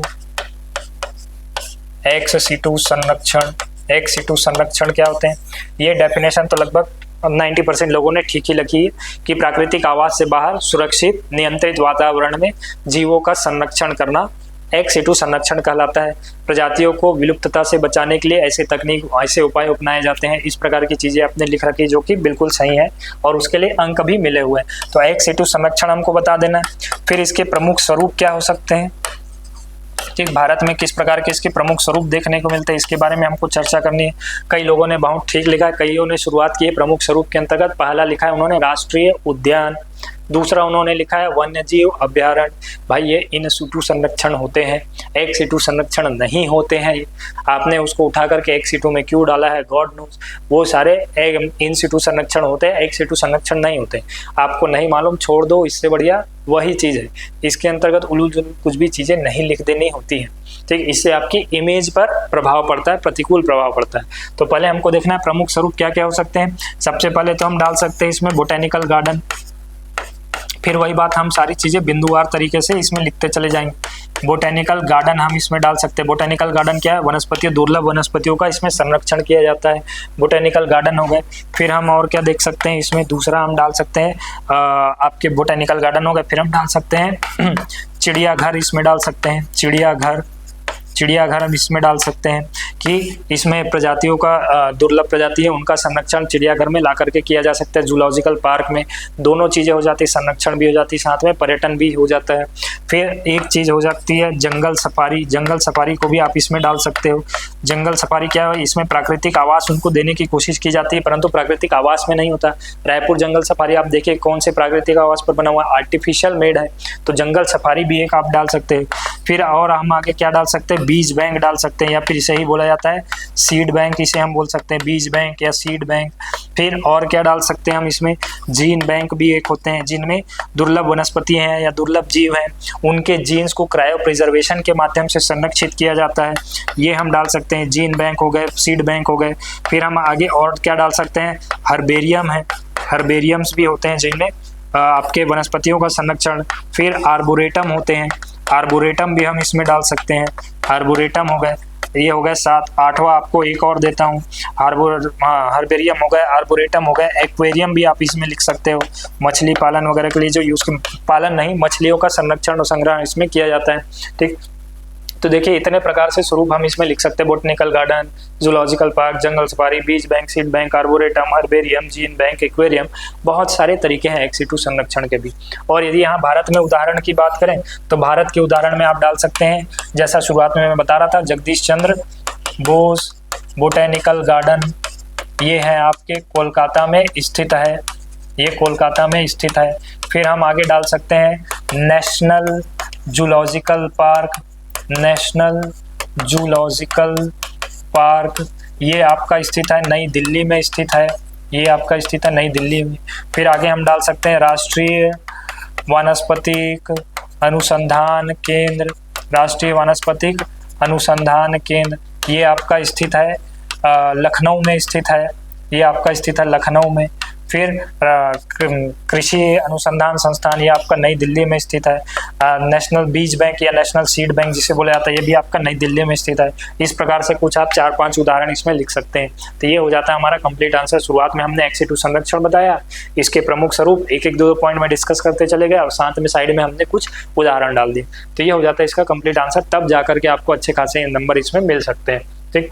और ये national park, wild life sanctuary, ये वाली हरकत नहीं करनी है भाई, हमको बिल्कुल नहीं करनी है, नहीं तो आगे के क्वेश्चन में आपको इसका इम्पैक्ट दिखने को मिलता है, ठीक। तो ये देखिए कुछ हमने यहाँ पर स्वरूप यही सब सारी चीज़ें डाली गई, कुछ हमने बीच में उद्देश्य भी डाल दिया है कि जंगली प्रजातियों पौधों इनको मानव नियंत्रित वातावरण में संरक्षित करना ताकि विलुप्ति से बचाया जा सके। तो देखिए बोटेनिकल गार्डन, जैविक उद्यान, चिड़ियाघर, बीज बैंक, सीड बैंक, प्रजनन केंद्र, देखिए एक तो बच ही गया, 8 पॉइंट हमने डाल दिए थे। ब्रीडिंग सेंटर जिसको इंग्लिश में बोला जाता है, प्रजनन केंद्र, ये सारी चीज़ें इसके अंतर्गत शामिल है। कुछ हमने यहाँ पर उदाहरण भी डाले, सब कुछ हमारे मॉडल आंसर में शामिल है। आप मॉडल आंसर एक बार जरूर रिफर करना, ठीक। फिर आगे हम देखते हैं राष्ट्रीय ग्रीन हाइड्रोजन मिशन क्या है, इसके बारे में चर्चा करनी है। राष्ट्रीय ग्रीन हाइड्रोजन मिशन क्या है इसको बताना है, इसके प्रमुख उद्देश्य बताने हैं। फिर भारत के लिए इसके महत्व पर हमको विस्तार से चर्चा करना है। ये क्वेश्चन हमारा दिया गया है, इसमें भी देखिए 3 प्रकार के क्वेश्चन है। राष्ट्रीय ग्रीन हाइड्रोजन मिशन क्या है, ये सपोज आप मान लो 2 नंबर के हो गए। फिर इसका प्रमुख उद्देश्य और इसके महत्व, ये पूरे 6 नंबर के, यानी 3 के ये हो गए, 3 के ये हो गए। इस प्रकार से हम इसमें डिवाइड कर सकते हैं और इसी के अकॉर्डिंग हम इसमें स्पेस मैनेजमेंट करेंगे। तो यहाँ पर हम देख सकते हैं कि राष्ट्रीय ग्रीन हाइड्रोजन मिशन क्या है, इसके बारे में लिखना है। बहुत सारे लोग को इसके बारे में मालूम नहीं था, राष्ट्रीय ग्रीन हाइड्रोजन मिशन क्या है, इसके बारे में हमको चर्चा करनी है। राष्ट्रीय ग्रीन हाइड्रोजन मिशन क्या होते हैं, इसके बारे में हमको देखना है। तो ये राष्ट्रीय ग्रीन हाइड्रोजन मिशन, पहली बात तो राष्ट्रीय पहल है, भारत सरकार द्वारा शुरू की गई है। किसके लिए शुरू की गई है? क्योंकि नाम से ही समझ में हमको आ रहा है कि ये ग्रीन हाइड्रोजन मिशन है, यानी कि हाइड्रोजन उत्पाद, हाइड्रोजन अनुसंधान, इन सब चीज़ों को बढ़ावा देने के लिए ये पहल शुरू की गई है। ठीक, तो इसको हम लिख सकते हैं, इन सभी को एक करके लिखना है। राष्ट्रीय ग्रीन हाइड्रोजन मिशन क्या है, इसे हम लिख सकते हैं भारत सरकार द्वारा वर्ष 2023 में शुरू की गई राष्ट्रीय पहल है। ये चीज़ हमने लिख दी कि ये भारत सरकार द्वारा 2023 में शुरू की गई राष्ट्रीय पहल है। अब इसके आगे हम लिखेंगे जिसका उद्देश्य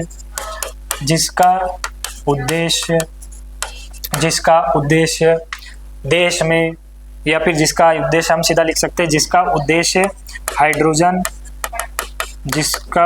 हाइड्रोजन उपयोग, उत्पाद या हाइड्रोजन उत्पादन, उपयोग एवं निर्यात में वैश्विक केंद्र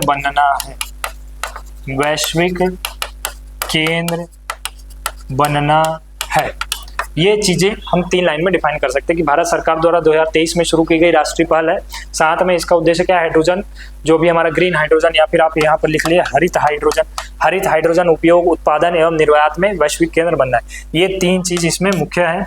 इन्हीं 3 चीज़ों को उसमें बिल्कुल स्पेसिफाई किया गया है नेशनल ग्रीन हाइड्रोजन मिशन में। कब शुरू की गई? 2023 में। और जानना चाहो जनवरी 2023 में, और अंदर जाना चाहो 4 जनवरी 2023। ठीक, तो इस प्रकार से हम इसमें लिख सकते हैं कि ये इस ऐसी राष्ट्रीय पहल है जिसका उद्देश्य इस प्रकार से हमको वैश्विक केंद्र बनना है। तो हमने बता दिया शुरुआत में राष्ट्रीय ग्रीन हाइड्रोजन मिशन क्या है, फिर हम इसमें बता सकते हैं कि प्रमुख इसके उद्देश्य क्या है। यहाँ पर भी आप वही कर सकते हैं, ऐसा वर्टिकल डाल करके लिख सकते हैं, या फिर सीधा साफ आप वर्ड बाय वर्ड भी लिख सकते हैं।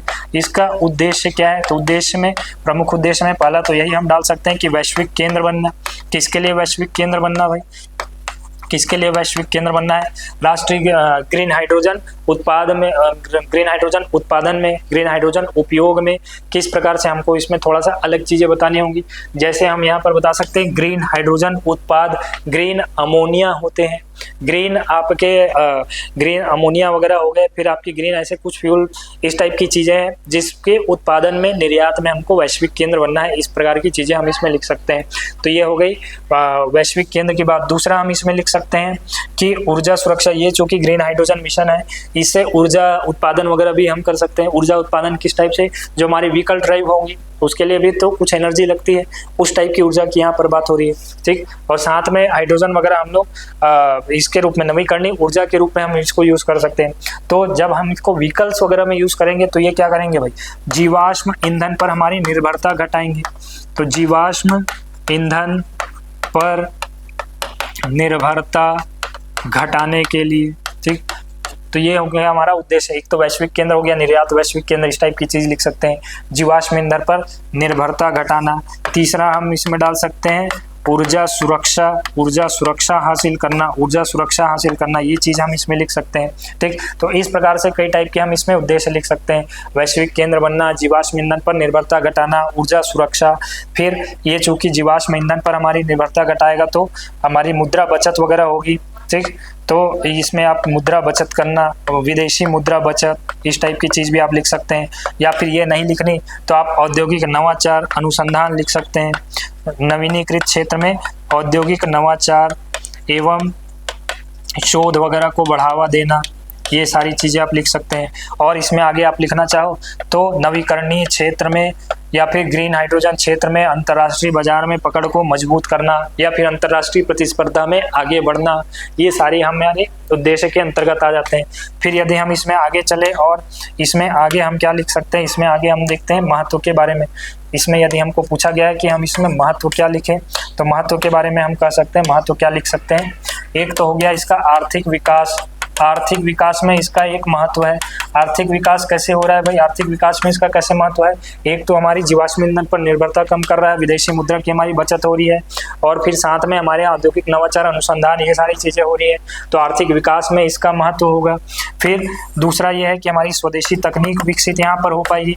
स्वदेशी तकनीक कैसे विकसित हो रही है, स्वदेशी तकनीक हाइड्रोजन चलित हमारे यहाँ आपके वाहन वगैरह बनेंगे, तो स्वदेशी तकनीक विकसित होगी।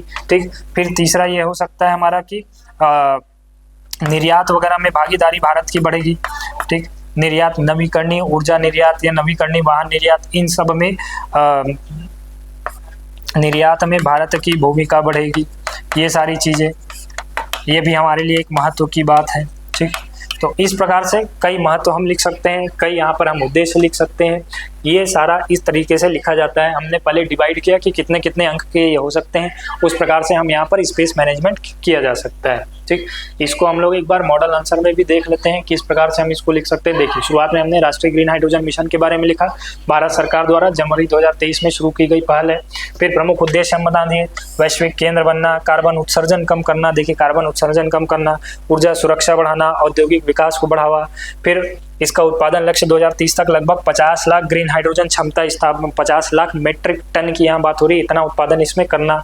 ये सारे हमारे उद्देश्य हैं, इतने सारे हमारे टारगेट हैं। फिर यदि हम महत्व की बात करें तो महत्व में क्या है भाई, महत्व हम बता सकते हैं कि आर्थिक लाभ वगैरह है। एक तो है जलवायु प्रदूषण नियंत्रण होगा, सबसे बड़ा महत्व। तो हमारा उद्देश्य है 2030 तक 500 गीगावाट नवीकरणीय ऊर्जा, 2070 तक हमारा नेट कार्बन जीरो का लक्ष्य हासिल करना। उसके अंतर्गत पर्यावरण प्रदूषण होगा, कार्बन उत्सर्जन कम होगी, वो तो ठीक है। फिर आर्थिक लाभ इसमें हासिल होगा, उद्योगों का डिकार्बनाइजेशन हो सकेगा, जीवाश्म ईंधन पर निर्भरता, ये सारी चीज़ें हम इसमें इसके अंतर्गत लिख सकते हैं। और कई प्रकार की चीज़ है जो आप महत्व के अंतर्गत इम्पोर्टेंस बताना है, उससे क्या प्रभाव पड़ेगा, ये सारी चीज़ हमारे लिए किस चीज़ का महत्व है, उसके लिए हमारे लिए क्यों वो इम्पोर्टेंट है, उन चीज़ों के बारे में हमको यहाँ पर चर्चा करना। फिर अगला क्वेश्चन हम देखते हैं, भारत के 4 प्रमुख नाभिकीय ऊर्जा संयंत्रों के नाम लिखना है और राज्य स्थिति सहित उनकी चर्चा करना है। बहुत इजी सा क्वेश्चन है, 90% लोगों ने ठीक ठाक इसका आंसर किया है। ठीक, बहुत इजी पीजी सा क्वेश्चन है। इस प्रकार के कुछ क्वेश्चन आते ही है ताकि इसमें आप स्कोर वगैरह अच्छे से कर पाए। और यदि ऐसा क्वेश्चन हाथ लग जाता है तब तो यही ट्राई करना है कि मैक्सिमम 8 में से 6 नंबर आप निकालने की कोशिश करो। ठीक, तो यहाँ पर क्या हमको 4 प्रमुख नाभिकीय ऊर्जा संयंत्रों के नाम लिखने, 4 प्रमुख नाभिकीय ऊर्जा के संयंत्र हम यहाँ पर लिख सकते हैं। सपोज इसमें हम मैप बना करके भी दर्शा सकते हैं, कईयों ने मैप भी बनाया हुआ है। तो 4 यदि मैं केवल साउथ इंडिया के ही लिखना चाहूँ तो यहाँ पर हम लिख सकते हैं कुडनकुलम परमाणु ऊर्जा संयंत्र। ठीक, परमाणु ऊर्जा संयंत्र ये हो गए आपके कहाँ पर हो जाते हैं, तमिलनाडु में हो जाते हैं, क्योंकि यहाँ पर बोला गया कि राज्य की स्थिति भी हमको बतानी है। तो कुडनकुलम हो गया। फिर हम बता सकते हैं इसमें कलपक्कम परमाणु ऊर्जा संयंत्र, ये भी आपके तमिलनाडु में है। फिर हम बता सकते हैं कैगा परमाणु ऊर्जा संयंत्र, ये है आपके कर्नाटक में है, कर्नाटक में हम लिख सकते हैं। फिर आगे हम बता सकते हैं तारापुर परमाणु ऊर्जा संयंत्र, ये है आपके स्थित महाराष्ट्र में। ये सारा कुछ हमने बता दिया दक्कन वाले क्षेत्र में। क्यों बताया, क्योंकि हमको फिर मैप बनाने में आसानी होगी। हम यहाँ से क्या कर सकते हैं, ऐसा सीधा सा आप यहाँ पर दर्शा करके बस ऐसा ले जा सकते हैं। यहाँ पर हमने दर्शा दिया कि कुडनकुलम है, ये हमने दर्शा दिया कि कलपक्कम है, ये हमने दर्शा दिया कि ये कैगा है, ऊपर ले जा करके हमने दर्शा दिया तारापुर। यहाँ पर हमने लिख दिया चित्र परमाणु ऊर्जा संयंत्रों के। ठीक, तो इस प्रकार से चीज़ें हम सॉल्व आउट कर सकते हैं। ये तो हो गए हमारे 4 प्रमुख नाभिकीय ऊर्जा संयंत्रों के नाम। फिर आगे लिखा है कि इनके लाभ लिखना है और इससे पर्यावरण जोखिमों पर चर्चा करना है। तो इनके लाभ बहुत सारे हो सकते हैं, मैं इसको हटा रहा हूँ अभी। तो ये सारी ऊपर में 4 चीज़ें हो सकती है। अभी हम देखते हैं लाभ और पर्यावरण जोखिम किस प्रकार से लिखे जा सकते हैं। तो 2 तरीके हैं, फिर आप वर्टिकल जा सकते हैं या फिर हॉरिजॉन्टली भी लाइन बाय लाइन लिख सकते हैं। यहाँ पर हम देखेंगे इसके लाभ क्या हैं, इसके लाभ क्या है। तो इसके लाभ एक तो ये है कि यहाँ पर सबसे बड़ा लाभ तो यही है कि ये स्वच्छ ऊर्जा स्रोत है, स्वच्छ ऊर्जा स्रोत है, ये हम इसमें लिख सकते हैं। दूसरा इसके लाभ क्या हो सकते हैं, भूमि उपयोग, जो आपका पारंपरिक कोल बेस्ड पावर प्लांट है उसके कंपैरिजन में इसमें स्पेस हमारी कम लगती है, जगह इसमें कम लगती है।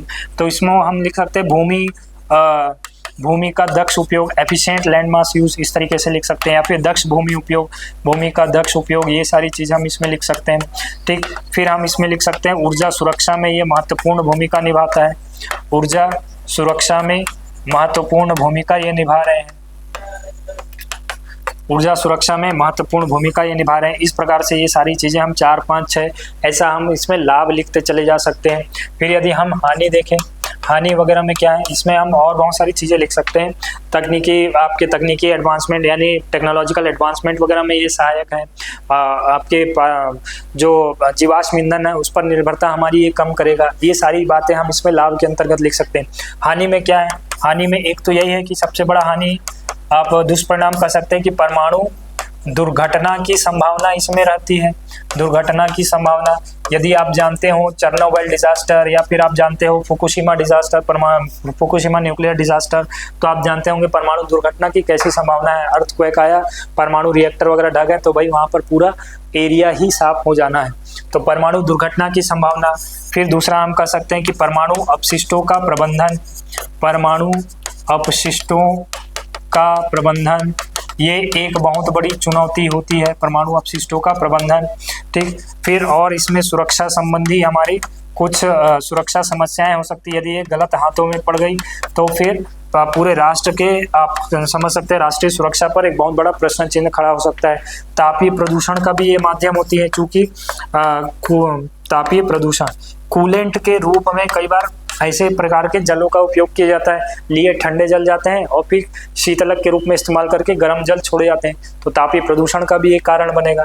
फिर इसमें हम और बता सकते हैं कि इसकी प्रारंभिक लागत जो है वो उच्च होती है। हालांकि यहाँ पर लिखा गया पर्यावरण जोखिम, तो खैर ठीक, इतनी प्रकार की चीज़ें हम इसमें बता सकते हैं। और भी कई चीज़ बता सकते हैं कि जब वहाँ पर होते हैं तो आप कह सकते हैं जिस एरिया में इसे लगाने का डिसाइड किया गया वो यदि वनीय क्षेत्र या इस टाइप के थोड़े बहुत प्राकृतिक वनस्पतियों का वहाँ से ह्रास हो सकता है, हटाया जा सकता है।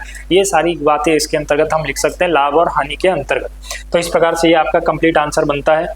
मॉडल आंसर में ये सारी बातें हमने यहाँ पर डिस्कस की है। देखिए, उच्च उत्पादन क्षमता वगैरह है, स्वच्छ ऊर्जा, दक्ष भूमि उपयोग, ऊर्जा सुरक्षा, फिर जल प्रदूषण, उच्च लागत, सुरक्षा जोखिम वगैरह, इसके बारे में हम यहाँ पर कह सकते हैं। फिर आगे चीज़ें हम देखें, भारत में जैव विविधता, अगला 15 नंबर के ये दोनों क्वेश्चन है, इसके बारे में हम डिस्कशन करेंगे कि भारत में जैव विविधता किस प्रकार से भौगोलिक, पारिस्थितिकी और जलवायु विविधताओं के आधार पर विभिन्न रूपों में प्रकट होती है। उदाहरण सहित हमको स्पष्ट करना है। देखिए, इसको लिखने के 2 तरीके हो सकते हैं। पहला तरीका तो यह है जो मोस्टली लोगों ने फॉलो किया है कि पहले हमने दिखाया कि भौगोलिक, पहले तो शुरुआत में आपको ये ध्यान रखना है कि जैव विविधता के बारे में थोड़ी भूमिका बांधनी जरूरी है। भारत में किस प्रकार से जैव विविधता दिख रही है। 17 मेगा बायोडाइवर्स कंट्री में शामिल है। हिमालय के पर्वत से लेकर कन्याकुमारी के समुद्र तक विशाल जैव विविधता वाला राष्ट्र है। इस प्रकार के सारे उपमाएं वगैरह दे करके बढ़िया से भूमिका बांधनी होती है, बड़ी बड़ी शब्दों से, जो लगभग सभी ने किया है। फिर उसके बाद हम देखें किस प्रकार से जलवायु विविधता दिख रही है, तो हम यहाँ पर दर्शा सकते हैं भौगोलिक।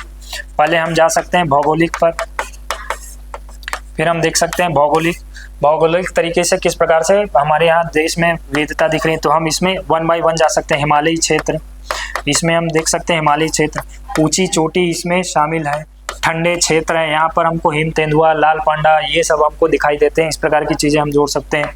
फिर हम जा सकते हैं किसमें, थार के मरुस्थल में जा सकते हैं। थार मरुस्थल, इसके बारे में हम बता सकते हैं कि ये गर्म क्षेत्र होते हैं।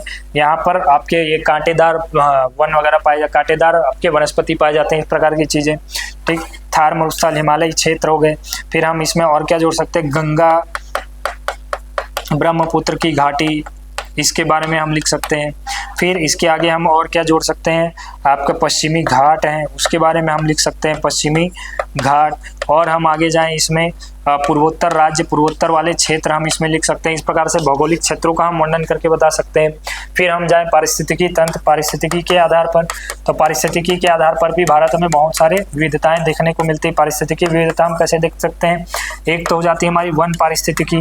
वन पारिस्थितिकी के अंतर्गत आप बता सकते हैं कि उष्णकटिबंधीय पर्णपाती वन है, उष्णकटिबंधीय सदाबहार वन है, पर्वतीय वन है, इस टाइप के वन पारिस्थितिकी तंत्र आप बता सकते हैं। फिर यदि हम आगे और जाए, वन पारिस्थितिकी हो गई, फिर हम जलीय पारिस्थितिकी तंत्र बता सकते हैं। जलीय पारिस्थितिकी के आधार पर किस प्रकार से चीज़ें हमको अलग दिखती हैं। जलीय पारिस्थितिकी, यहाँ पर मीठे पानी की झील, खारे पानी की झील, नदी वगैरह हैं जिसमें आपकी गैंगटिक डॉल्फिन वगैरह मिलती है, गंगा डॉल्फिन, साथ में महासीर मछली जो नर्मदा वगैरह क्षेत्र में देखने को मिल रही है, दलदली मगर, इन सब चीज़ों के बारे में हम यहाँ पर लिख सकते हैं। तो वन परिस्थिति हो गई, जलीय परिस्थिति हो गई। फिर कृषि परिस्थिति की बात हम कर सकते हैं। कृषि परिस्थिति में अलग अलग टाइप की यहाँ पर हमको मृदा देखने को मिलती है, अलग अलग टाइप की मृदा संरचना, उस हिसाब से यहाँ पर सूक्ष्म जीव या फिर इनके वनस्पति भी थोड़े बहुत अलग देखने को मिलेंगे, इसकी बात हो गई। फिर कृषि परिस्थिति की हो गई। फिर हम मैनग्रोव परिस्थिति की बात हम कर सकते हैं। मैनग्रोव जो आपके तटीय क्षेत्र में सुंदरी वृक्ष, सोनाराटिया वृक्ष, इस प्रकार की कई वहाँ पर अलग अलग प्रकार की वनस्पतियाँ हैं। फिर टुंड्रा अल्पाइन क्षेत्र की परिस्थिति, उसके बारे में हम बता सकते हैं। ठंडी क्षेत्र आपके ये शंकुधारी वन वगैरह वहाँ पर पाए जाएंगे, इस टाइप के। तो ये हो जाती है हमारी परिस्थितिकी आधारित। फिर हम आगे जाएं यदि जलवायु आधारित पर भी हम जा सकते हैं। जलवायु आधारित किस प्रकार से, उष्णकटिबंधीय जलवायु के बारे में हम बता सकते हैं। उष्णकटिबंधीय जलवायु जो आपके पश्चिमी घाट वाले क्षेत्र में देखने को मिल रही है, लायन टेल्ड मकाक, आपके फ्लाइंग स्क्विरल, ये सारी चीज़ें वहाँ पर देखने को मिल रही है। फिर उष्णकटिबंधीय के बाद हम जा सकते हैं शुष्क वाले क्षेत्र में। शुष्क जलवायु वाले क्षेत्र, आपका मरुस्थल वाला जो क्षेत्र है वहाँ पर ग्रेट इंडियन बस्टर्ड, ये सारी चीज़ें देखने को मिल रही। फिर अर्धशुष्क वाले क्षेत्र, अर्धशुष्क वाले क्षेत्र में हम जा सकते हैं। अर्धशुष्क वाले क्षेत्र के बारे में जैव विविधता बता सकते हैं। फिर यदि हम आगे और जाना चाहें तो फिर यहाँ पर हम बता सकते हैं समशीतोष्ण जलवायु वाले क्षेत्र, यानी कि जो हिमालय के तलहटी वाले क्षेत्र हैं, हिमालय से नीचे जैसे हम आते जाएंगे शिवालिक के आगे, वो हो जाते पूरे हमारे समशीतोष्ण वाले क्षेत्र। फिर हम आगे और जा सकते हैं शीत वाले क्षेत्र, ठीक वैसे जैसे अल्पाइन वाले क्षेत्र हैं, उस अल्पाइन जलवायु वाले क्षेत्र है, समशीतोष्ण वाले क्षेत्र हैं, उनके बारे में हम यहाँ पर बता सकते हैं। तो इस प्रकार से अलग अलग जलवायु के बारे में भी बता सकते हैं। तो देखिए यहाँ पर ओवरलैप होने के चांसेस हैं, पूरे चांसेस है, पर हमको वहाँ पर थोड़ा बहुत चीज़ें चेंज करके बतानी होगी, एक जैसा हमको वहाँ पर नहीं दिखना होगा। कहीं पर आपने हिम तेंदुआ जोड़ दिया, अगली जगह पर आप लाल पांडा जोड़ो, अगली जगह पर वहाँ पर कुछ उनकी वनस्पतियाँ जोड़ो, इस प्रकार से कुछ हमको अलग अलग चीज़ें करके बतानी है। और साथ में इसके आप मैप बना दो तो ये सोने पर सुहागा वाली बात है, बहुत अच्छा आपका आंसर इससे तैयार हो जाता है। ये तो हो जाता है एक तरीका। दूसरा तरीका भी कई लोगों ने फॉलो किया है, वह तरीका ये है कि हमने क्या किया सर, शुरुआत में भूमिका बांधी, फिर हमने यहाँ पर बता दी कि भारत के जैव भौगोलिक क्षेत्रों के आधार पर हम बताए भारत के जैव भौगोलिक क्षेत्र, जैसे हिमालयी क्षेत्र यहाँ पर बता दिए कि ये ऊंची पर्वतीय वाली क्षेत्र है, समुद्र तल से औसत ऊंचाई उनकी इतनी है, तो भौगोलिक वाले हो गए। पारिस्थितिकी, यहाँ पर शंकुधारी वन, इस प्रकार के वनस्पति पाए जाते हैं, पारिस्थितिकी हो गए। जलवायु में बता दिया कि ठंडी जलवायु वाले क्षेत्र हैं। जैव विविधता में बता दिया कि लाल पांडा, हिम तेंदुआ, स्नो लेपर्ड, ये सब पाए जाते हैं, वो हो जाते हैं हमारे हिमालयी क्षेत्र वाले। इसी प्रकार से सभी जैव भौगोलिक क्षेत्र को हम यहाँ पर वर्णित करते चले गए। शुष्क क्षेत्र आपके मरुस्थल वाला क्षेत्र हो गया, गंगा ब्रह्मपुत्र की घाटी हो गई, तटीय क्षेत्र हो गए, फिर आपके दक्कन वाला क्षेत्र हो गया। ऐसे करके जैव भौगोलिक क्षेत्र करके भी लोगों ने बताया, जो कि बिल्कुल सही है। और साथ में यहाँ पर आपको मैप ऐसा एक इंडिया का ड्रॉ करके बता देना है कि इंडिया में किस प्रकार से ये सारे क्षेत्र जो वर्णन आप कर रहे हो गया, हिमालयी क्षेत्र, फिर आपका ये शुष्क क्षेत्र, इस प्रकार से ये तो एक रफ मैप सा है, आपको एक बढ़िया सा मैप बना करके यहाँ पर दर्शाना होता है, तब आपका आंसर जा करके कंप्लीट हो सकता है। ठीक, तो ये हो जाता है ये वाला क्वेश्चन। फिर यदि हम इसमें जाएं, स्वदेशी तकनीकी विकास क्यों आवश्यक है, इसके बारे में चर्चा करें। फिर आगे इसमें पूछा भारत में विभिन्न क्षेत्रों में विदेशी तकनीक विकास के महत्व और बाधाओं पर चर्चा करना है। ठीक, तो ये लगभग आपके सेम वेटेज वाले क्वेश्चन है, 5-5 नंबर के तीनों पोर्शन है, आप समझ सकते हैं। तो शुरुआत में हमको बताना है स्वदेशी तकनीक क्या होते हैं। स्वदेशी तकनीक क्या होते हैं? स्थानीय ज्ञान, स्थानीय संसाधन, इनका प्रयोग कर औद्योगिक नवाचार प्रगति ये हासिल करना ही हमारा स्वदेशी तकनीक आप कह सकते हैं स्वदेशी तकनीक का विकास है। या फिर औद्योगिक तकनीक में विकास, स्थानीय संसाधन, स्थानीय ज्ञान, इनका उपयोग करके स्वदेशी तकनीक का विकास, स्वदेशी नवाचार प्रगति का विकास ही स्वदेशी तकनीक विकास कहलाता है। इस प्रकार से कुछ चीज़ें कर करके हम आगे बढ़ सकते हैं स्वदेशी तकनीक के बारे में। फिर हम बता सकते हैं कि इसकी आवश्यकता क्यों है, फिर हम इसमें बताएंगे कि इसकी आवश्यकता क्यों है, आवश्यकता क्यों, इसके बारे में हम बता सकते हैं आवश्यकता क्यों है। आवश्यकता हम पहले कारण डाल सकते हैं कि आर्थिक संप्रभुता हमको इसमें हासिल करनी है, आर्थिक संप्रभुता हासिल करनी है। आर्थिक संप्रभुता कैसे? स्वदेशी तकनीक हम जितना ज़्यादा इस्तेमाल करेंगे उतनी ज़्यादा हमारी निर्यातों पर निर्भरता कम होगी और हम आर्थिक रूप से अधिक सक्षम बन पाएंगे, तो आर्थिक संप्रभुता हो गई। फिर आगे हम इसमें और जोड़ सकते हैं रक्षा क्षेत्र के लिए आवश्यक है। फिर इसमें हम और चीज़ें जोड़ सकते हैं कि ऊर्जा सुरक्षा, इस प्रकार की कई चीज़ों की सुरक्षा के बारे में हम जोड़ सकते हैं, उसके लिए ये आवश्यक है। फिर रोजगार सृजन, चूँकि भारत बहुत विशाल जनसंख्या वाला देश है तो यहाँ पर हमको रोजगार सृजन वगैरह की भी आवश्यकता है, तो रोजगार सृजन ये सारी चीज़ें हम आवश्यकता में डाल सकते हैं।